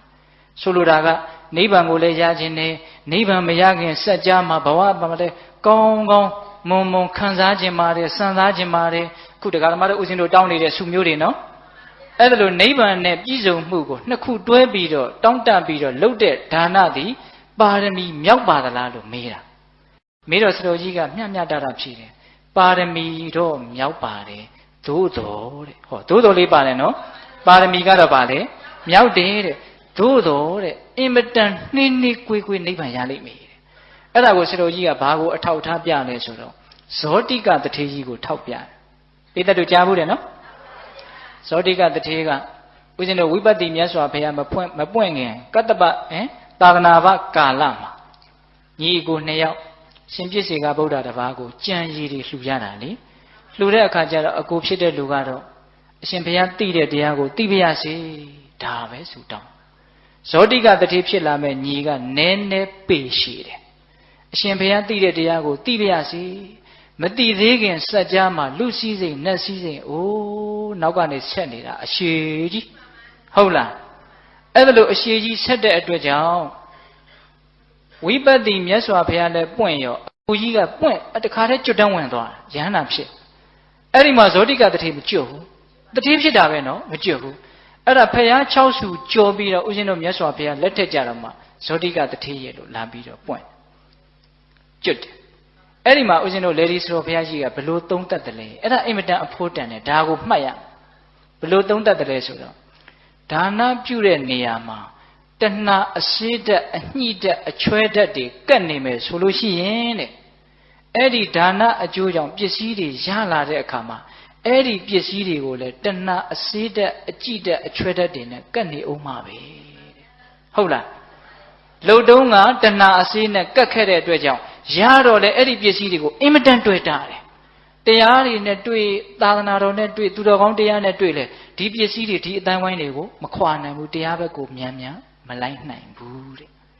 ကိုယ့်ကိုစဉ်းစားနော်ကိုပစ္စည်းတွေဘယ်လောက်တွေ့တာလဲဆိုတာကိုကိုတိုင်းကြည့်အဲ့ဒါတွေကိုတွေ့တာတယ်ဆိုရင်ရဖို့ကံလဲပါတယ်တွေ့တာခဲ့တဲ့စိတ်လဲငါထားခဲ့တယ်ဒါကြောင့်ဒါတွေကိုငါစွန့်ဖို့ခက်နေတာကိုမကောင်းဘူးလား အဲ့ဒီလိုဒါနပြုတဲ့အချိန်မှာတဏှာအစိမကတ်စေပဲနဲ့ဘာမှမရခြင်းဘူးဒါသူတော်ကောင်းကြီးတွေလှုပ်တဲ့အလုပ်လို့မို့ကောင်းလို့မှုကိုလှုပ်တာဆိုလို့ရှိတဏှာအစိတဲ့မကတ်တော့တဏှာအစိမကတ်တော့ရတော့လဲပြီးပြီးပြင်းပြင်းရမယ်ပစ္စည်းတွေပေါ်မှာပဲနော်အဲ့ဒီပစ္စည်းသာပေါ်တာအဲ့ဒီပစ္စည်းကိုသိမ့်မတွေ့တာတရားနဲ့တွေ့ရင်အဲ့ဒီပစ္စည်းကိုလွယ်လွယ်လေးသူစွန့်ထားခဲ့နိုင်တယ်အဲ့ဒီနှစ်ချက်အကြီးကျယ်ကွာသွားတာနော်တခါကြီးမိုက်မြတဏှာအစေးနဲ့ကုသိုလ်လုပ်ခဲ့တဲ့ပုဂ္ဂိုလ်တွေပစ္စည်းတွေရပြီဆိုတော့အင်မတန်ဆွဲလန်းမှုကြီးတယ်တဏှာအစေးမကပ်ဖဲနဲ့ကုသိုလ်ပြုခဲ့တဲ့ပုဂ္ဂိုလ်ပစ္စည်းပေါ်တာချင်းတူတယ်သို့တော့အဲ့ဒီပစ္စည်းကိုဆွဲလန်းမှုမရှိဆွဲလန်းမှုနည်းတော့တတ်တာပေါ့ဟုတ်လားတရားနဲ့တွေ့ရင်တရားဘက်ကိုတခါတည်းသူလိုက်သွားနိုင်တယ်ဒီပစ္စည်းတန်ရောတင်နဲ့အမြင်တမ်းပြီးတော့မနေဘူးပေါ့ဟုတ်လားဒါကြောင့်ဒါနကောင်းမှုပြုတဲ့နေရာမှာတဏှာရဲ့ကျွန်အဖြစ်နဲ့ပြုရတဲ့ကုသိုလ်တဲ့တဏှာကိုတော်လှန်တဲ့ဘုဇိတသခင်ဒါနသည်မြတ်တယ်အဲ့ဒါအရေးကြီးဆုံးနော်တခါကြီးမိုင်များဒါကြောင့်ဒါနပြုတိုင်းပြုတိုင်းဒါနရဲ့အကျိုးပေးတွေဘာတွေဆိုတာတွေပုဂ္ဂိုလ်ရဲ့ဂုဏ်တွေဘာတွေဆိုတာတွေကိုမစင်စားဘဲနဲ့သူတော်ကောင်းကြီးတွေပြုတယ်ကောင်းတဲ့အမှုမို့ပြုတယ်နိဗ္ဗာန်ရခြင်းတဲ့စိတ်နဲ့ပြုတယ်ဆိုလို့ရှိရင်အင်မတန်မြင့်မြတ်တဲ့ဒါနကောင်းမှုဖြစ်ပါပြီဟုတ်ရဲ့လားအေးဒါကြောင့်ဦးဇင်းတို့ဒါနနဲ့ပတ်သက်ပြီးတော့မှတ်သားဖို့ရာလေးတွေပြောတယ်နော်တီလနဲ့ပတ်သက်ပြီးတော့ပြောเสียရကြံနေတဲ့အတွက်ကြောင့်ဒါနကိုဒီလောက်နဲ့ရက်ရအောင်ဟုတ်လားခုနတုန်းကသူမိတာရှင်ရသေးကတော့ဒါနနဲ့ပတ်သက်ပြီးတော့ဘယ်လိုစဉ်းစားသွားလဲရေနဲ့ပြည့်နေတဲ့အိုးကိုအဝကိုမှောက်ချလိုက်သလိုမျိုးဒါနကောင်းမှုကိုအကျွင်းအကြံမရှိပြုရမယ်လို့သူကတော့သူ့ကိုယ်သူအဲ့ဒါလို့ဆုံးမဟုတ်လားအဲ့ဒီလိုနီးနဲ့ဒါနကိုပြုမယ်ဆိုရင်သင်ဟာအရဟတမေဉာဏ်တပ္ပညုတဉာဏ်ကိုရလိမ့်မယ်လို့သူ့ကိုယ်သူပထမဆုံးမဟုတ်လားအေးဒါကြောင့်ဘေးသက်ပေါင်းသူတော်ကောင်းတို့လည်းပဲဒါနပါရမီတည်းဟူသောမြင့်မြတ်တဲ့အလုပ်ကိုမြင့်မြတ်တဲ့ဘဝရတဲ့အခိုက်မှာစွမ်းနိုင်သမျှကြိုးစားကြဖို့ဦးဇင်းတို့တိုက်တွန်းပါတယ်ဟုတ်လားလှုပ်တဲ့နေရာမှာလည်းပဲလှုပ်တက်ဖို့အရေးမကြီးဘူးလားအရေးကြီးတယ်ပြောချင်တာတွေအများကြီးရှိတယ်သို့တော့နှစ်ပါးပြောမှဆိုတော့နှစ်ပါးစာခြံထားရတယ်ဟုတ်လားအေးဦးဇင်းတို့ဆက်ပြီးတော့သီလပါရမီနဲ့ပြောရအောင်နော်အဲ့ဒါကိုဦးဇင်းတို့သူမိတာရှင်ရသေးကပန်းပုံကြီးပေါ်ကနေပြီးတော့စဉ်းစားဆင်ခြင်တာဒါနပါရမီကိုဒါစဉ်းစားလို့ပြီးသွားပြီလို့ဆိုကြပါစို့ဟုတ်လားအဲ့ဒါနဲ့သူဆက်ပြီးစဉ်းစားတယ်ဝိရှိနံတောတတတခိဒုတိယံသီလပါရမေပုဗ္ဗကေဟိမဟေတိဟိအာသေဝိတနိသေဝိတံဝိရှိနံတောဆက်၍စူးစမ်းဆင်ခြင်သည်ရှိသော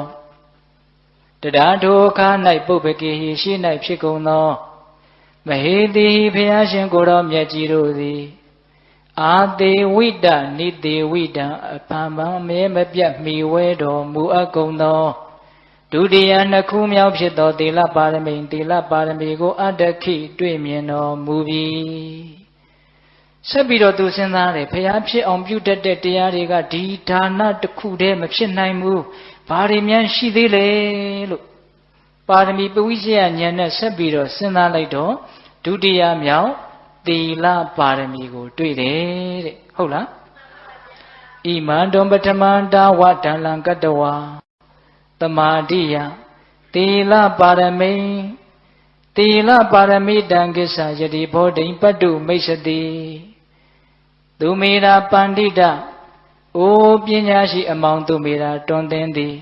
ဘောဓိအရဟတမေဉာဏ်တပ္ပေညုတဉာဏ်လို့ဆိုရတဲ့ဘုရားအဖြစ်သို့ပတ်တုံရောက်လိုသည်ရှိသောယတိအိစ္ဆတိအကယ်၍အလိုရှိသည်ဆို냐အံဒုတိယနှစ်ခုမြောက်ဖြစ်သောဣမံဤသီလပါရမီကိုဒံလံကတ္တဝါမြဲစွာတမာတိယံဆောက်တည်ပါလောသီလပါရမီတံသီလပါရမီကိုကိစ္စပူရိဟိဖြည့်စည်းပါလောအိုအမောင်သူမိရာသင်ဖျားဖြစ်ခြင်းနဲ့ဆိုရင်ဒုတိယမြောက်ဖြစ်တဲ့သီလပါရမီကိုခိုင်ခိုင်မြဲမြဲဆောက်တည်ပြီးကျင့်သုံးပါလေလောလို့သူကိုယ်သူအဲ့ဒါလို့ဆုံးမတယ်တဲ့နော်အဲ့ဒါလို့ဆုံးမရင်းနဲ့အဲ့ဒီသီလနဲ့ပတ်သက်ပြီးတော့ခုနတုန်းကဒါနလိုပဲဥပမာလေးနဲ့ဆက်ပြီးတော့သူကိုယ်သူဆုံးမတယ်သီလနဲ့ပတ်သက်ပြီးတော့ဥပမာနော်ခုနတုန်းကဒါနနဲ့ပတ်သက်တဲ့ဥပမာလဲမေ့မပြည့်နဲ့နော် ရေပြည်အိုးကိုမှောက်ချလိုက်သလိုမျိုးဟုတ်လားအခုသီလနဲ့ပတ်သက်ပြီးတော့သူဘာစဉ်းစားတော့ဆိုတော့ယထာပိစမရိဝါလံကိတမိန်ရှိပတိလကိတံဥပေတိမရဏံတထနဝီကောပေတိဝါလတေတတေဝစတုတုပုမေတုသီလာနိပရိပုရေယပရိရခတရာသီလံစမရိဝိယဝါလတေပန္တိတာသူမေရာအိုပညာရှိအမောင်သူမေရာယထာပိဥပမာအဖြင့်ကစမရိမြည်သောသားကောင်းသည်ကိတမိန်တစုံတစ်ခု၌ပတိလကိတံညှိ၍နေသောဝါလံသူရဲ့အမိကိုရက္ခတိဆောင်ရှောက်၏ယထာအချင်းရ၌ပတိလကိတံကညိတိဟောတိဖြစ်၏တထာထုကညိယာယ၌သာလင်မရဏံတေခြင်းသို့ဥပေတိရောက်၏ဝါလတိသူရဲ့မြည်စံကိုနဝီကောပေတိယထာအပြည့်အစည်းမခံတဲ့ကဲ့သို့ဒါလေးကဥပမာလေးစမရီဆိုတဲ့သားကောင်တစ်မျိုးရှိတယ်တဲ့ခြေလေးချောင်းတတ္တဝါအဲ့ဒါကိုပညာရှင်ကြီးတွေကစမရီဆိုတာတိဘက်မှာရှိတဲ့နွားတစ်မျိုးလို့တိဘက်နွားလားအမီးဘွားလို့ဒီလိုပြောတယ်နော်စမရီဆိုတာကရှေးတုန်းကဘယင်မင်းမြတ်တွေမင်းမြောက်တစား၅ပါးမှာရက်အဖြစ်နဲ့အသုံးချနော်စမရီသားမီးဆိုတာ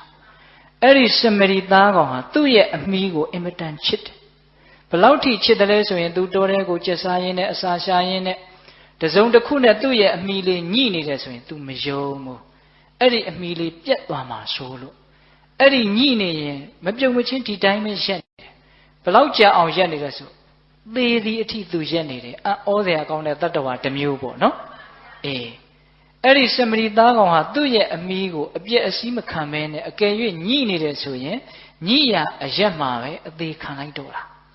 နော်အဲ့ဒီဥပမာအတိုင်းပဲတဲ့တတေဝထုအတူသာလင်တွန်ပိသင်သည်လေးစတုသူလေးမျိုးကုံသောဘူမေတုသံဝရတို့ရဲ့တရားဘုံတို့၌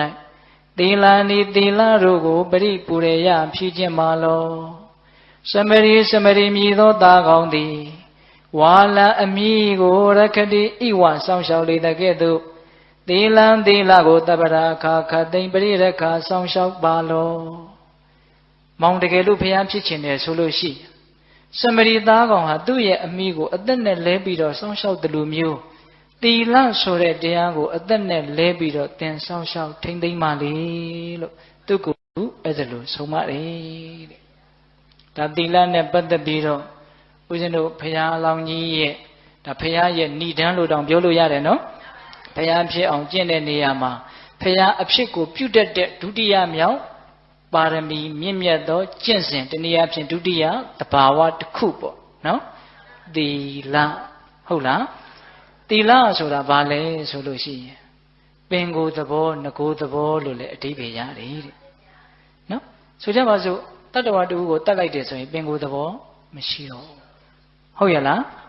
ဒီဒါလေးတွေချက်ထွင်ပြီးတော့စဉ်းစားနော်အေးအဲ့ဒီလိုဦးဇင်းတို့သီလနဲ့ပတ်သက်ပြီးတော့အင်မတန်ပြောခြင်းပါတယ်အဲ့ဒီတော့ပြောတာလေးတွေကတော့တိုစီလေးတွေဦးဇင်းမှတ်စရာလေးတွေပဲပြောမှာနော်အေးဦးဇင်းတို့ပြီးတော့ခွေတွေပါလေးပြန်လာပြီးတော့ကိုညာနဲ့ကိုအကျေချက်ပြီးတော့စဉ်းစားပေါ့ဟုတ်လားအဲ့တော့ဒီသီလကိုဘာကြောင့်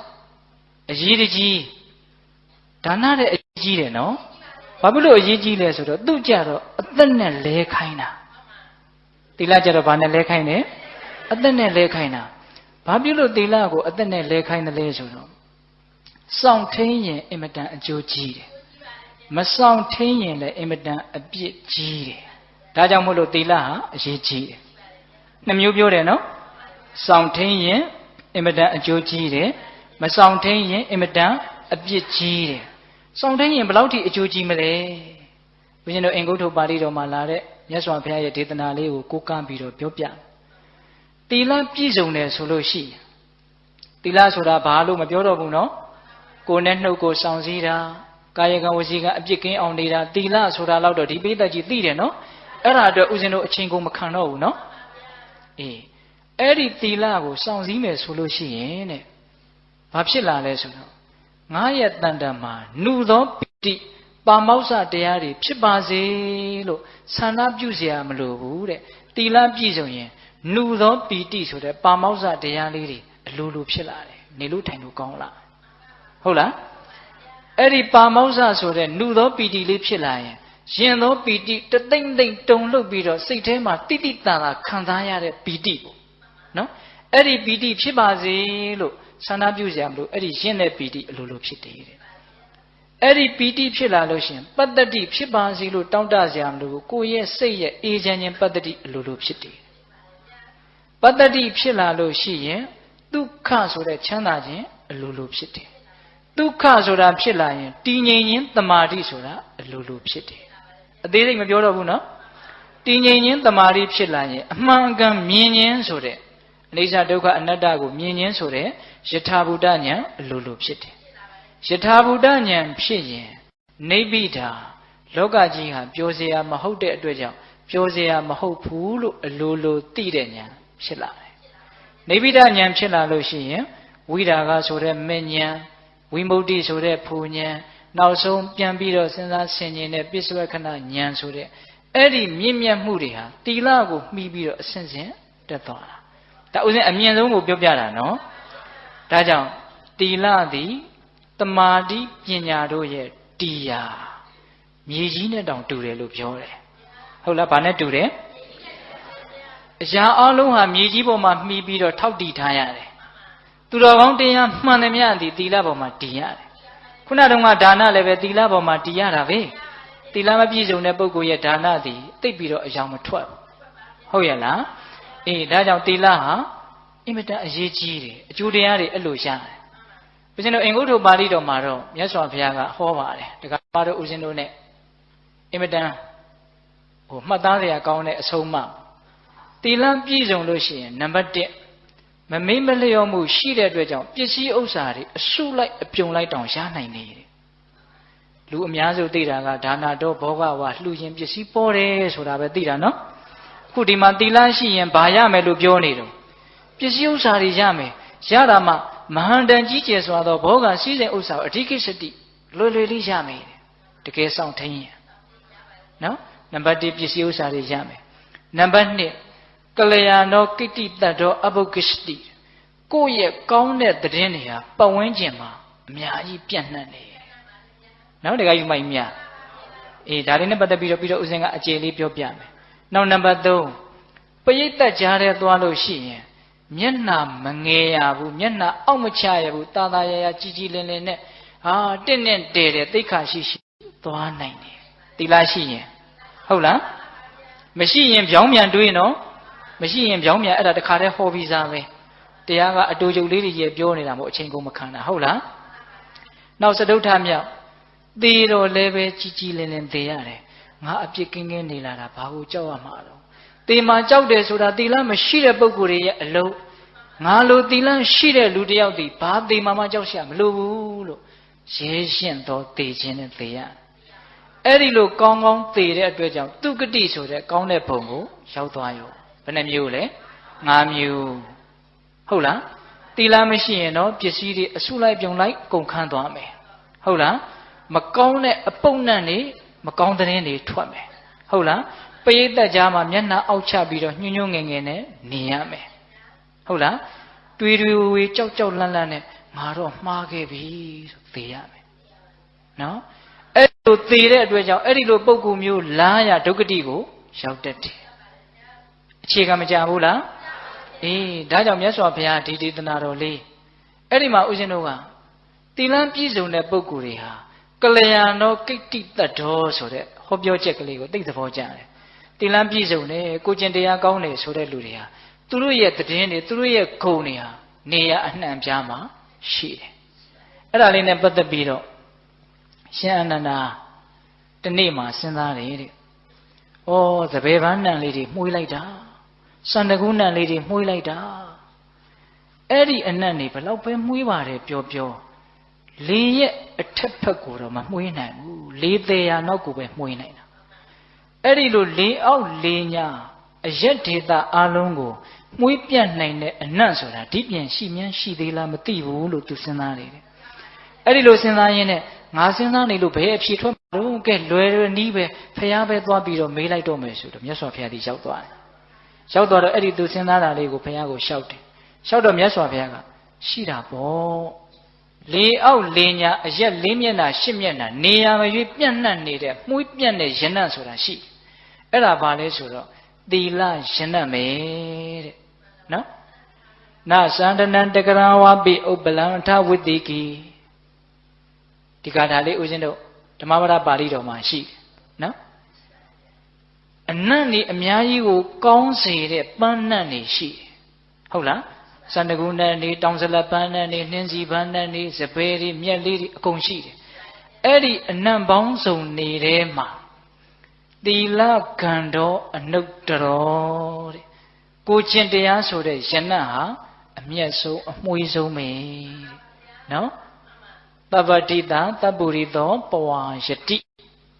အလုံးစုံသောအရက်ဒေသမှာသူတော်ကောင်းတို့ရဲ့သီလတည်းဟူသောအနံ့ဟာမရောက်တဲ့နေရာမရှိဟုတ်ရဲ့လားနော်တခါကြီးဒီမိုင်များအရေးကြီးတယ်နော်ကိုယ့်ရဲ့ကောင်းမြတ်တဲ့ယန္တန်လေးမရောက်တဲ့နေရာမရှိဘူးကိုကျင်ကောင်းတဲ့လူဟာဒီလူကသိစိတ်ချရတယ်ဘယ်တော့မှမဟုတ်တာမလုပ်ဘယ်တော့မှမဟုတ်တာမပြောအားလုံးတို့ရဲ့စိတ်ထဲမှာအင်မတန်မျက်နှိုးတယ်ဘလောက်ပဲရုပ်လှလာနော်ကိုကျင်တရားသိမကောင်းဘူးလိန်ညာတတ်တယ်ကောက်ချစ်တတ်တယ်ဆိုရင်အဲ့ဒီရုပ်ရည်ပိုင်ရှင်ကြည့်ရတာစက်တည်းရှိဘူးသိခါမရှိဘူးဟုတ်ရဲ့လားဒါကြောင့်သီလရှိရင်သီလရဲ့အနံ့ဟာနေရာတိုင်းမှာရှိတယ်ဒါကြောင့်တရားတော်မှာအပေါင်းဦးဇင်းတို့တွေ့သီလဒီဟုသောယနံ့နေသင်နေဖို့မလိုဘူးလားလိုတယ်ဗျဒါကြောင့်လူတိုင်းဒီသီလအနံ့ကိုလူတိုင်းရချင်ဦးဇင်းတို့မြတ်စွာဘုရားပြိဋိဘံစံဃာနီအာယုသင်္ခါရလည်းလွတ်ပြီးပြီနောက်လေးလနေရင်ပြိဋိဘံစံတော့မယ်ဆိုတော့မြတ်စွာဘုရားမှာသွေးဝမ်းသွန်တဲ့ယောဂါကြီးဆွဲကတ်တာကြားဘူးတယ်နော်အဲ့ဒီလိုသွေးဝမ်းသွန်တဲ့ယောဂါကြီးဆွဲတော့တရားမင်းကအဲ့ဒီမြတ်စွာဘုရားရဲ့ကျင်ကြီးကျင်ငယ်အိုးတွေကိုလာပြီးတော့သွန်တာတော့မြတ်စွာဘုရားကဘယ်သူတုံးလို့မေးတယ်ပြီးတော့တပည့်တော်တရားမင်းပါဘုရားမြတ်စွာဘုရားသူ့ရဲ့ကျေးဇူးရှင်လေဦးဇင်းတို့တက္ကပညာသုတ်တံမှာ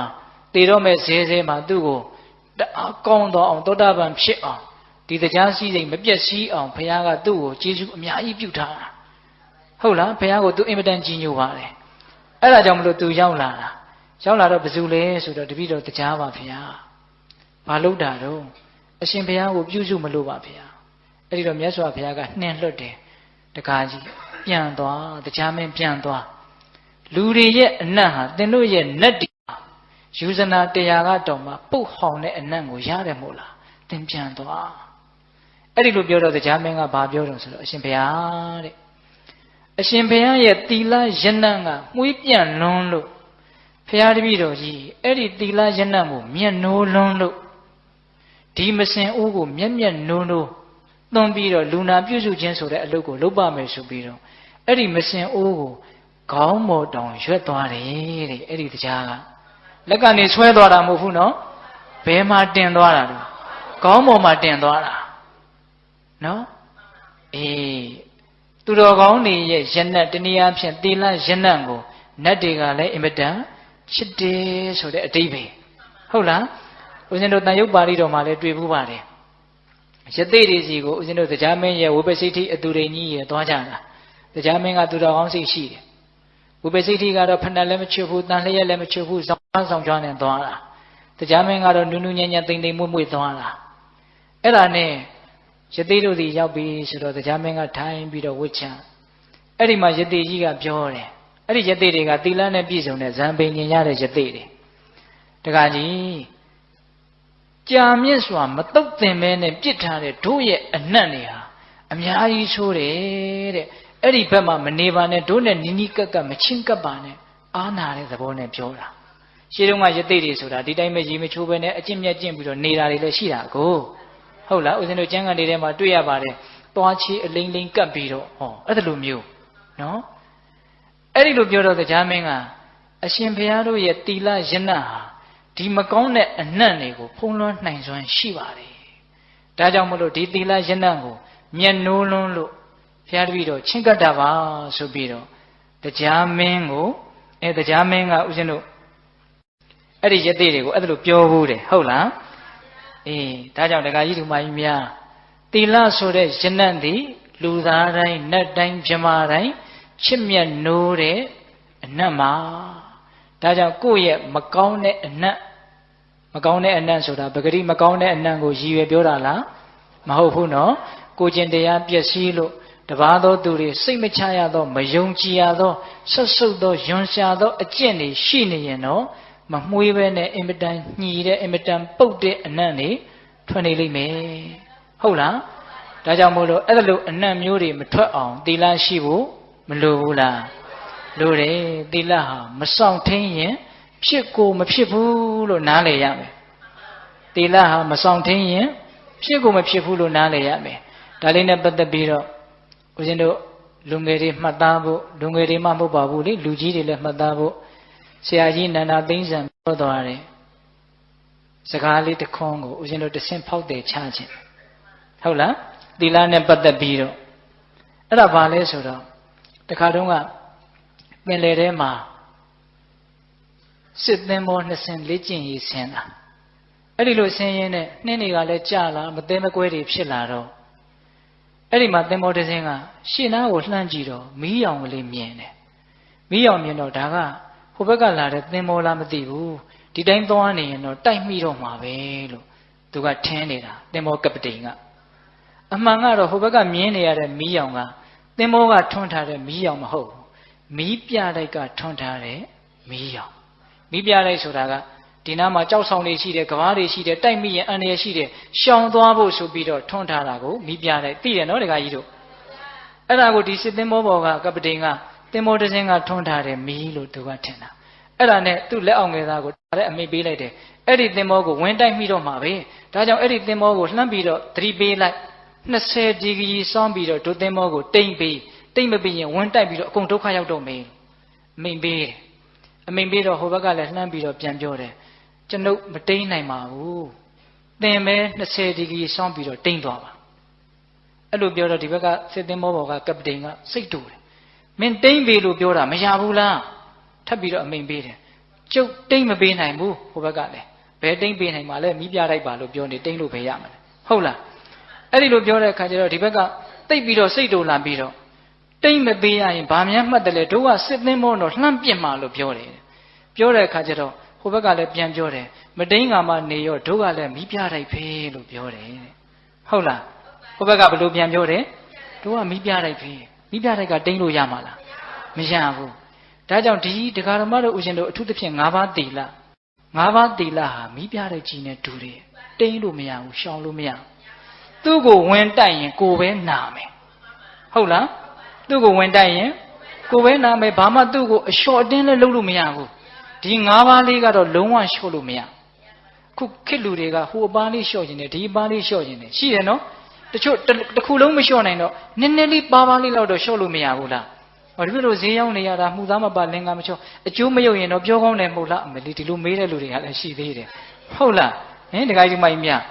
ဟိုတခါတယောက်ကဥစဉ်ကိုဘယ်လိုပြောတယ်ဆိုတော့ရှင်သက်တာတော့ငရဲမကြည့်ဘူးတဲ့ကုသိုလ်တောင်ရမယ်တဲ့ဟာဘာဖြစ်လို့လဲဆိုကြချင်းကမတက်ရင်လည်းအဲ့ဒီချင်းကဥပေါင်းဘယ်နှသောင်းဆိုလေးဥလာတဲ့အဲ့ဒါတတ်လိုက်လို့ရှိရင်အဲ့ဒီငှက်ဖျားဘိုးတွေအဲ့ဒီချင်းတွေပွားစီမှာကိုကတားပြီးသားဖြစ်တဲ့အတွက်ကြောင့်ချင်းသက်တာကုသိုလ်ရကဲပြောဖို့ကဲ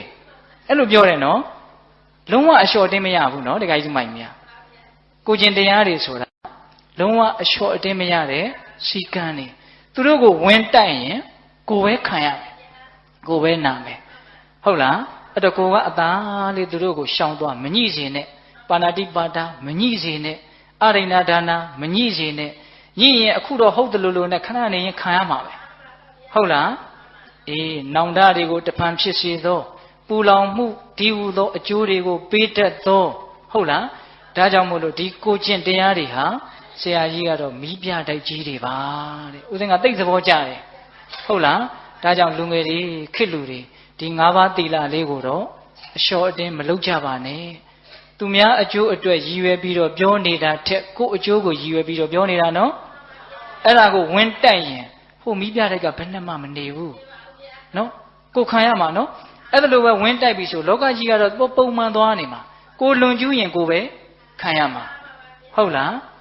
ဒါကြောင့်သီလသည် စောင့်စည်းရင်လည်းသိပ်ပြီးတော့အကျိုးများတယ်မစောင့်စည်းရင်လည်းသိပ်ပြီးတော့အပြစ်ကြီးတယ်အဲ့ဒါကြောင့်မို့လို့ဒီသီလဆိုတဲ့ပါရမီဟာ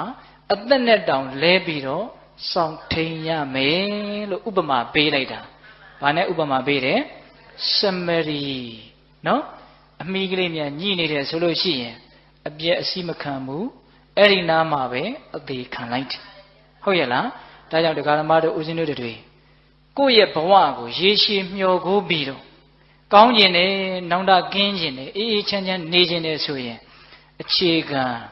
၅ပါးသောသီလကိုအပွန်းမရှိအပဲ့မရှိရအောင်စောင့်ထိန်နိုင်ပါစေအသက်နဲ့လဲတန်လဲမယ်ဆိုတဲ့စိတ်ကူးမျိုးထိကူးနိုင်ပါစေဒါနဲ့ပတ်သက်ပြီးတော့ဦးဇင်းတို့ရှိသူတော်ကောင်းကြီးတွေကတော့သီလပျက်စီးခြင်းရဲ့အပြစ်ကိုကောင်းကောင်းကြီးမြင်တဲ့အကြောင်းသီလပျက်စီးတာနဲ့စာရင်သိရတာကကောင်းတယ်လို့သူတို့မှအဲ့ဒါလိုခိုင်မာတဲ့အမြင်ရှိတဲ့အတွက်ကြောင့်သီလပျက်စီးမှုနဲ့သေမှုနဲ့ကိုရွေးခိုင်းတယ်ဆိုရင်သူတို့သေခြင်းကိုပဲရွေးတယ်သီလပျက်စီးမှုကိုမရွေးဘူးတရားဓမ္မတို့ဦးဇင်းတို့တွေကအဲ့ဒါလောက်ကြီးတော့ရင့်ကျက်ဖို့မလွယ်သေးဘူးပေါ့နော်အေးတခါတလေဟိုမင်းအသက်နဲ့သီလကြိုက်တာရွေးဆိုတော့အောင်ထိတော့ခက်ခဲမယ်မထင်ပါဘူးတရားကြီးတွေအဲ့ဒါလောက်ခက်ခဲတွေ့ဘူးလားမတွေ့ဘူးဟုတ်လားတွေ့ဘူးရင်လည်းတေချာပေါက်ရှုံးမှာပဲနော်ဟုတ်လားဘယ်လိုဟာမျိုးလေးတွေတော့တွေ့တော့ဂုံနဲ့သီလနဲ့မင်းကြိုက်တာရွေးဆိုတာလေးတော့တွေ့လားတွေ့တယ်ဘာတွေရွေးသွားတော့ဂုံကိုရွေးသွားတာဟုတ်လားပစ္စည်းနဲ့သီလမင်းကြိုက်တာရွေးဘာရွေးသွားတော့ပစ္စည်းရွေးသွားတာဟုတ်လားမင်းလူသည်များမှုနဲ့သီလကြိုက်တာရွေးဒါလူသည်များမှုရွေးသွားတာပဲဟင်တရားကြီးမိုက်မြတ်ဘောပေါက်တယ်နော်သူတော်ကောင်းကြီးတွေကတော့အသက်နဲ့သီလထိတ်တိုက်တွေ့တာကိုတောင်မှအသက်ကိုမရွေးဘူးသီလကိုရွေးသွားတာဒါကတော့ယုံကြည်ဖို့လိုတယ်နော်တရားကြီးမိုက်မြတ်ယုံကြည်ဖို့လိုတယ်အဲ့ဒီလိုအသက်ကိုမရွေးဘဲနဲ့သီလကိုရွေးသွားတယ်အကြောင်းတွေဦးဇင်းတို့ပြောစရာအများကြီးရှိပါတယ်ဒါပေမဲ့ဒီကနေ့တော့ဦးဇင်းကဗာလေးနည်းနည်းပြောချင်တော့ဆိုတော့ဘုဒ္ဓတအကြောင်းကိုပြောချင်တယ်နည်းနည်းဟုတ်လားအရှိကြီးပြောလို့ရှိရင်12နာရီထိုးသွားလိမ့်မယ်ဟုတ်လားဘုဒ္ဓတကဘာလဲနဂါဟာလူငယ်တွေသိလားတေဇာတုနေမဘူသနာဝိဝေဘုဒ္ဓဆိုတာသူ့ရဲ့မူရင်းနာမည်ကတထတရားမင်းကိုသွားခါစားတော့ညံကသိတ်ကြည့်တယ်အမှုတွေပါလေဆုံးဖြတ်နိုင်တယ်ဒါကြောင့်တရားမင်းကမောင်တထကတော့လေမြေကြီးလောက်ကြီးတဲ့ညံရှိတဲ့လူဆိုပြီးတော့ဘူရိဆိုတာမြေကြီးဟုတ်လားဘူရိတထဘူရိတညံကြီးတာအဲ့ဒီဘူရိတကညံအင်မတန်ကြီးတဲ့ကြတော့ငါငကားပြည်မှာနေလို့ရှိရင်ဥပုသ်တရင်စောင့်သုံးတာသိပ်ပြီးတော့စင်ကြယ်ဖို့မလွယ်ဘူးဒါကြောင့်လူပြည်ကိုတက်ပြီးတော့ဥပုံဆောင်မယ်ဆိုပြီးတော့သူတက်လာပြီးတော့အဲ့ဒီတောင်ဘုတ်တစ်ခုပေါ်မှာသူခွေလိုက်တယ်တဲ့သူကိုသူခွေပြီးတော့သူပါစဉ်းစားတော့ဆိုတော့တကယ်လို့မြန်တစုံတယောက်နဲ့တွေ့လို့ငါရဲ့အရေးခွန်ကိုယူခြင်းတယ်ဆိုရင်လည်းယူသွားပါစေအရေးကိုရခြင်းတယ်ဆိုယူပါစေအယိုးအသွေးအသားကြိုက်တာယူပါစေငါသီလကိုအပြည့်စည်းမခံဘူးလို့အဲ့ဒါလို့သူဒိဋ္ဌံလိုက်တယ်တဲ့ဟုတ်လားအဲ့ဒီလိုဒိဋ္ဌံပြီးတော့သူဥပုံဆောင်နေတာအဲ့ဒီမှာဦးဇင်းတို့နေသာရပုံနာတို့အလံမဲပုံနာတို့နဲ့တွေ့တာတွေစိတ်ဝင်စားစရာသိကောင်းပါတယ်လူငယ်တွေကိုဦးဇင်းကနည်းနည်းတောင်ဒီဇလန်းလေးကိုကြော်ညာခဲ့ခြင်းသေးတယ်ဒါပေမဲ့အချိန်ကသိမ့်မရှိတော့ဘူးဒကမာကြီးကအဲ့ဒါလိုနဲ့သူတောင်ဘုတ်ပေါ်မှာခွေပြီးတော့နေတော့အလံမဲပုံနာရောက်လာတယ်သူ့ပေါ်မှာတိတ်ကျေးဇူးကြီးတဲ့နေသာရပုံနာကကျေးဇူးကမ်းပြီးခေါ်လာပြီးတော့ရောက်လာတာမင်းလိုချင်တဲ့ငကားဟိုမှာငါရချင်တဲ့ဗရမ ्या မင်းပေးဆိုတော့အလံမဲပုံနာကအဲ့ဒီငကားတွေပိုင်တဲ့ဗရမ ्या ကိုသူကရထားတာလေအဲ့ဒါနဲ့ရော့ငကားရော့ဗရမ ्या ကိုဗျအဲ့ဗရမ ्या ပေးလိုက်ပြီးတော့သူကငကားကိုသူယူမယ်အဲ့ဒီလိုပြောနေတဲ့အတန်တွေကိုဘုရားလောင်းကကြားတယ်ကြားတဲ့အခါကျတော့မျက်လုံးကိုစုံမိတ်ထားတာဘာဖြစ်လို့လဲဆိုတော့ဘုရားလောင်းကတိတ်တကိုးကြီးတယ်စိတ်တူတဲ့အခိုက်မှာတကယ်လို့မြန်ကြည့်မိတယ်ဆိုရင်အကြည့်ခံရတဲ့တတ္တဝါဟာဖွဲပြာလို့အမှုံအမွှားတွေဖြစ်ပြီးတော့လွန့်ပြောက်သွားနော်အဲ့ဒါကြောင့်မလို့ကြည့်မိမှဆိုလို့ဒေါသနဲ့ကြည့်မိမှဆိုလို့မျက်စိကိုဘာလုပ်ထားလဲမှိတ်ထားရင်လည်းအာမရလို့ခေါင်းကိုအခွေကြားထဲကိုထိုးထားလိုက်တယ်တဲ့အဲ့ဒီမှာသူတခါတည်းဆုံးဖြတ်တယ်ဟောဒီလူတွေငါ့ကိုလှုပ်ချင်လို့လှုပ်ပါစေငါသူ့ကိုဘယ်တော့မှမျက်လုံးဖွင့်မကြည့်တော့ဘူးအဲ့ဒီလိုသူအဋိဌာန်လိုက်တယ်သီလပျက်စီးမှဆိုလို့နော်သီလနဲ့အသက်နဲ့ကိုထိတ်တွေ့နေတာ အဲ့ဒါကို तू ဘာကိုရွေးနေတာလဲသီလကိုရွေးနေတာအဲ့ဒီလိုနဲ့လှုပ်ရောအလံပဲပုံနာဟိုပုံနာကလည်းပြန်သွားရောအလံပဲပုံနာကဘာလုပ်တုံဆိုတော့မန္တန်နေမှုတ်တယ်သူခက်နဲ့သူရှိတယ်နော်အဲ့ဒီမန္တန်ကနားလေးကိုတန်ညွန်နဲ့ထိုးသလိုတိတ်ခံရခက်တယ်ဒါပေမဲ့လုံးဝမျက်လုံးဖွင့်မကြည့်ဘူးသီလပြတ်မှဆိုလို့နော်အဲ့ဒီလိုမှုတ်ပြီးတော့အဲ့ဒီပုံနာကဖះလောင်းကိုအမိကနေဆွဲပြီးတော့ပါဇက်ကိုသွားကင်တယ်ဖြဲပြီးတော့အဲ့ဒီတဲကိုအင်မတန်ပြင်းထန်တဲ့ဆေးတွေထည့်တာနော်ဆေးတွေထည့်တော့ဖះလောင်းမှာတအားခံရခက်တယ်ဒါပေမဲ့မျက်လုံးမဖွင့်ဘူးနော်တအားခံရခက်တယ်အဲ့ဒါနဲ့သူကဘာဆက်လုံးတုံဆိုတော့အမိကနေမပြီးတော့အောက်ကိုခါချတယ်စားထားတဲ့အစာတွေအောက်ကိုကျအောင်လို့အင်မတန်ခံရခက်တယ်တဲ့အဲ့ဒီမှာအစာတွေအကုန်ထွက်သွားတယ်ထွက်သွားတော့အဲ့ဒီငကားကိုအရှည်လိုက်ချပြီးတော့အမိကနေခေါင်းထီရောက်အောင်စိတ်ပြီးတော့နင်းသွားတာအယိုးတွေကြည်မတက်ဖြစ်တယ်လို့ဆိုတယ်အင်မတန်ခံရတယ်ဒါပေမဲ့သူမျက်လုံးကို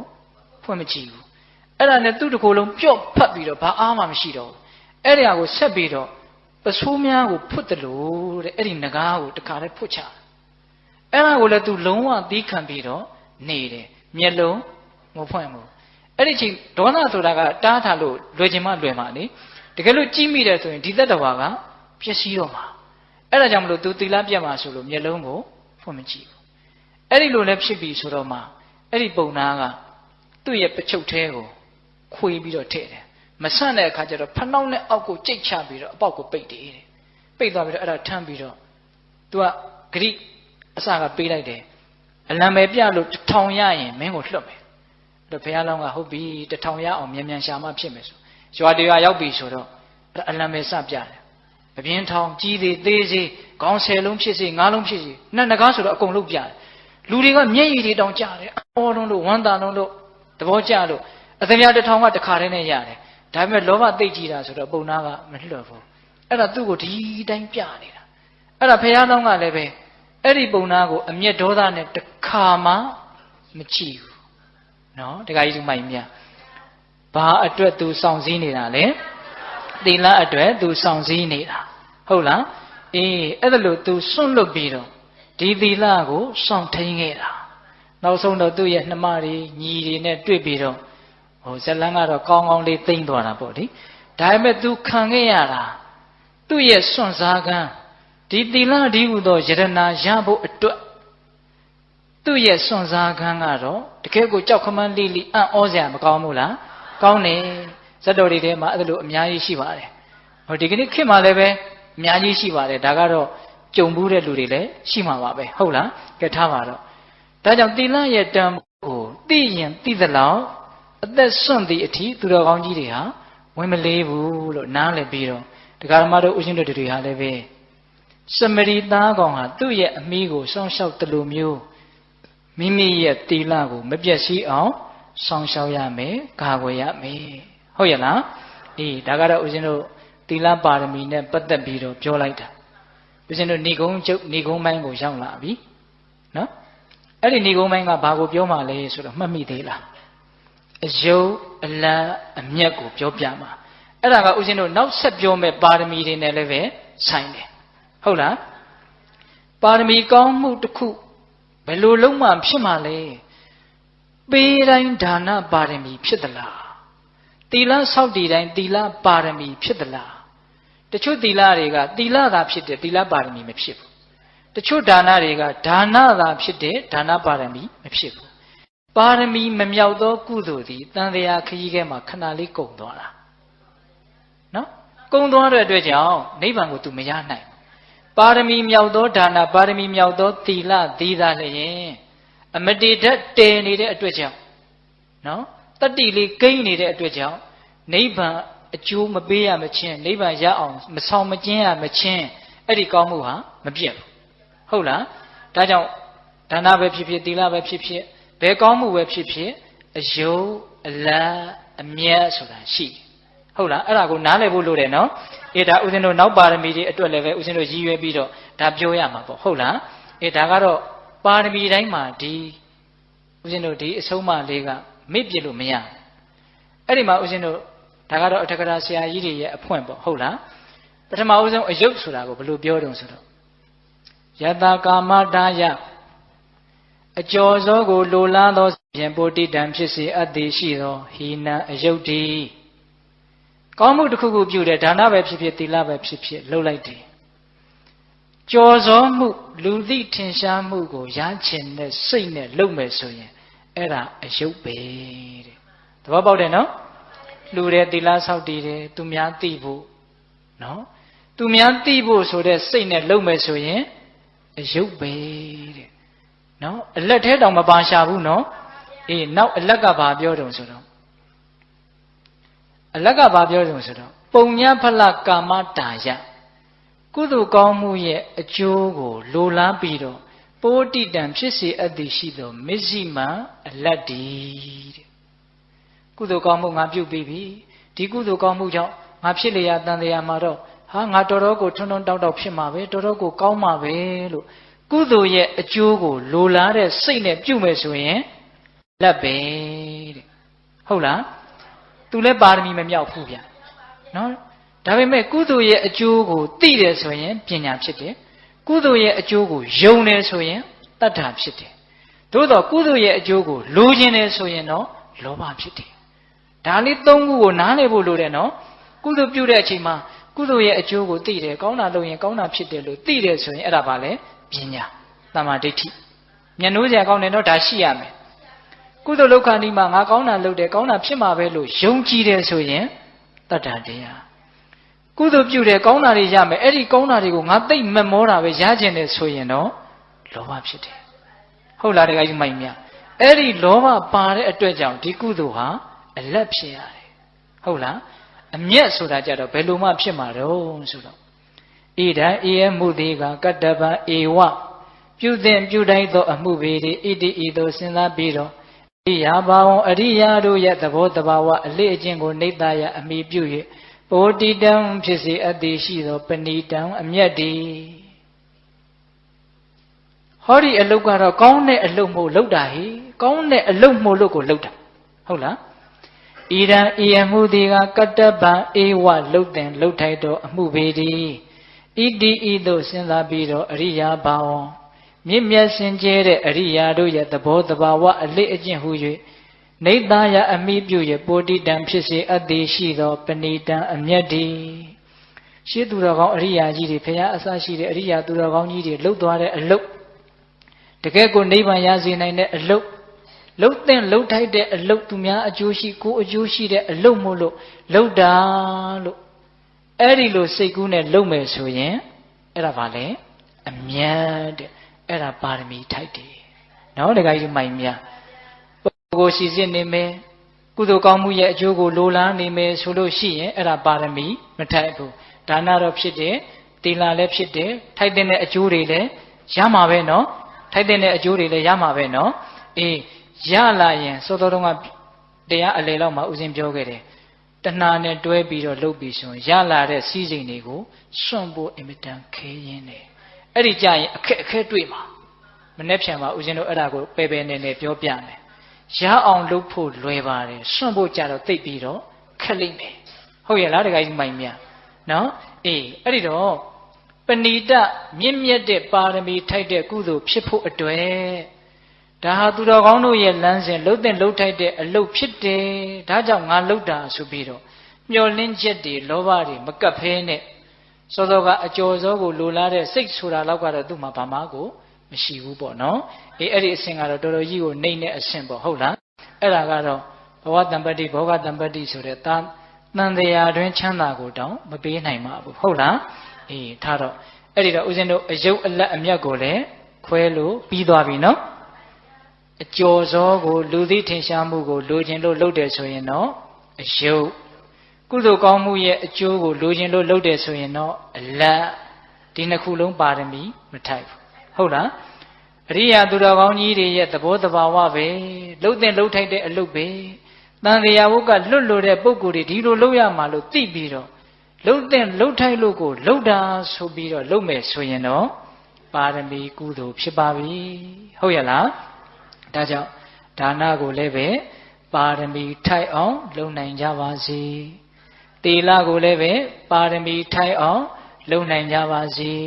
အဲ့ဒီပါရမီတွေနဲ့ပတ်သက်ပြီးတော့ဦးဇင်းတို့နောက်၄ရက်ဟုတ်လားဥပပါရမီတို့ပရမတ္ထပါရမီတို့ မီတွေနဲ့ပတ်သက်ပြီးတော့သိစရာလေးတွေကိုစုံနိုင်တဲ့လောက်စုံအောင်ဦးဇင်းတို့ဒကာကြီးဒကာမကြီးများကိုတရက်ကိုတနာရီခွဲလောက်အချိန်ယူပြီးတော့ပြောပါမယ်ဟုတ်လားအေးဒီနေ့တော့ဒါနပါရမီရဲ့သီလပါရမီရဲ့ဟုတ်ရဲ့လားအေးပါရမီ2ပါးနော်ပြီးကြစို့နော်ဒကာကြီးမကြီးများအေးဘုရားလောင်းကြီးစဉ်းစားတာမပြီးသေးနဲ့အောင်နော်မနေ့ဖြန်ခါကြတော့လဲပန်းပုံကြီးပေါ်ထိုင်ပြီးတော့ဒုတိယတတိယမြောက်နိက္ခမပါရမီစတုထမြောက်ကဲမသိဘူးပညာပါရမီဟင်ဒါနံသီလင်္စနိက္ခမံပညာဝီရိယပင်စမံခန္တီသစ္စာအဋိဌာနမိတုပိခာတိမာတတာအတူချုပ်လေးနော်ဒါနာသီလနိက္ခမပညာဝီရိယခန္တီသစ္စာအဋိဌာမေတ္တာဥပိ္ပခဦးဇင်းတို့မနေ့ဖြန်ကြတော့နိက္ခမနဲ့ပညာဒီပါရမီ2ပါးပြောမယ်ဟုတ်လားအေးဦးဇင်းတို့ရဲ့ဂတိအတိုင်းတဏှာကြီးလဲခွဲပါပြီမေတ္တာပို့ပြီးတော့ဦးဇင်းတို့အဆုံးသတ်ကြရအောင်ဟုတ်လားဘဝတုသဗ္ဗမင်္ဂလရက္ခန္တုသဗ္ဗဒေဝတာသဗ္ဗဗုဒ္ဓ ानु ဘာဝေနတရာဒုက္ခိဘဝန္တုတိဘဝတုသဗ္ဗမင်္ဂလ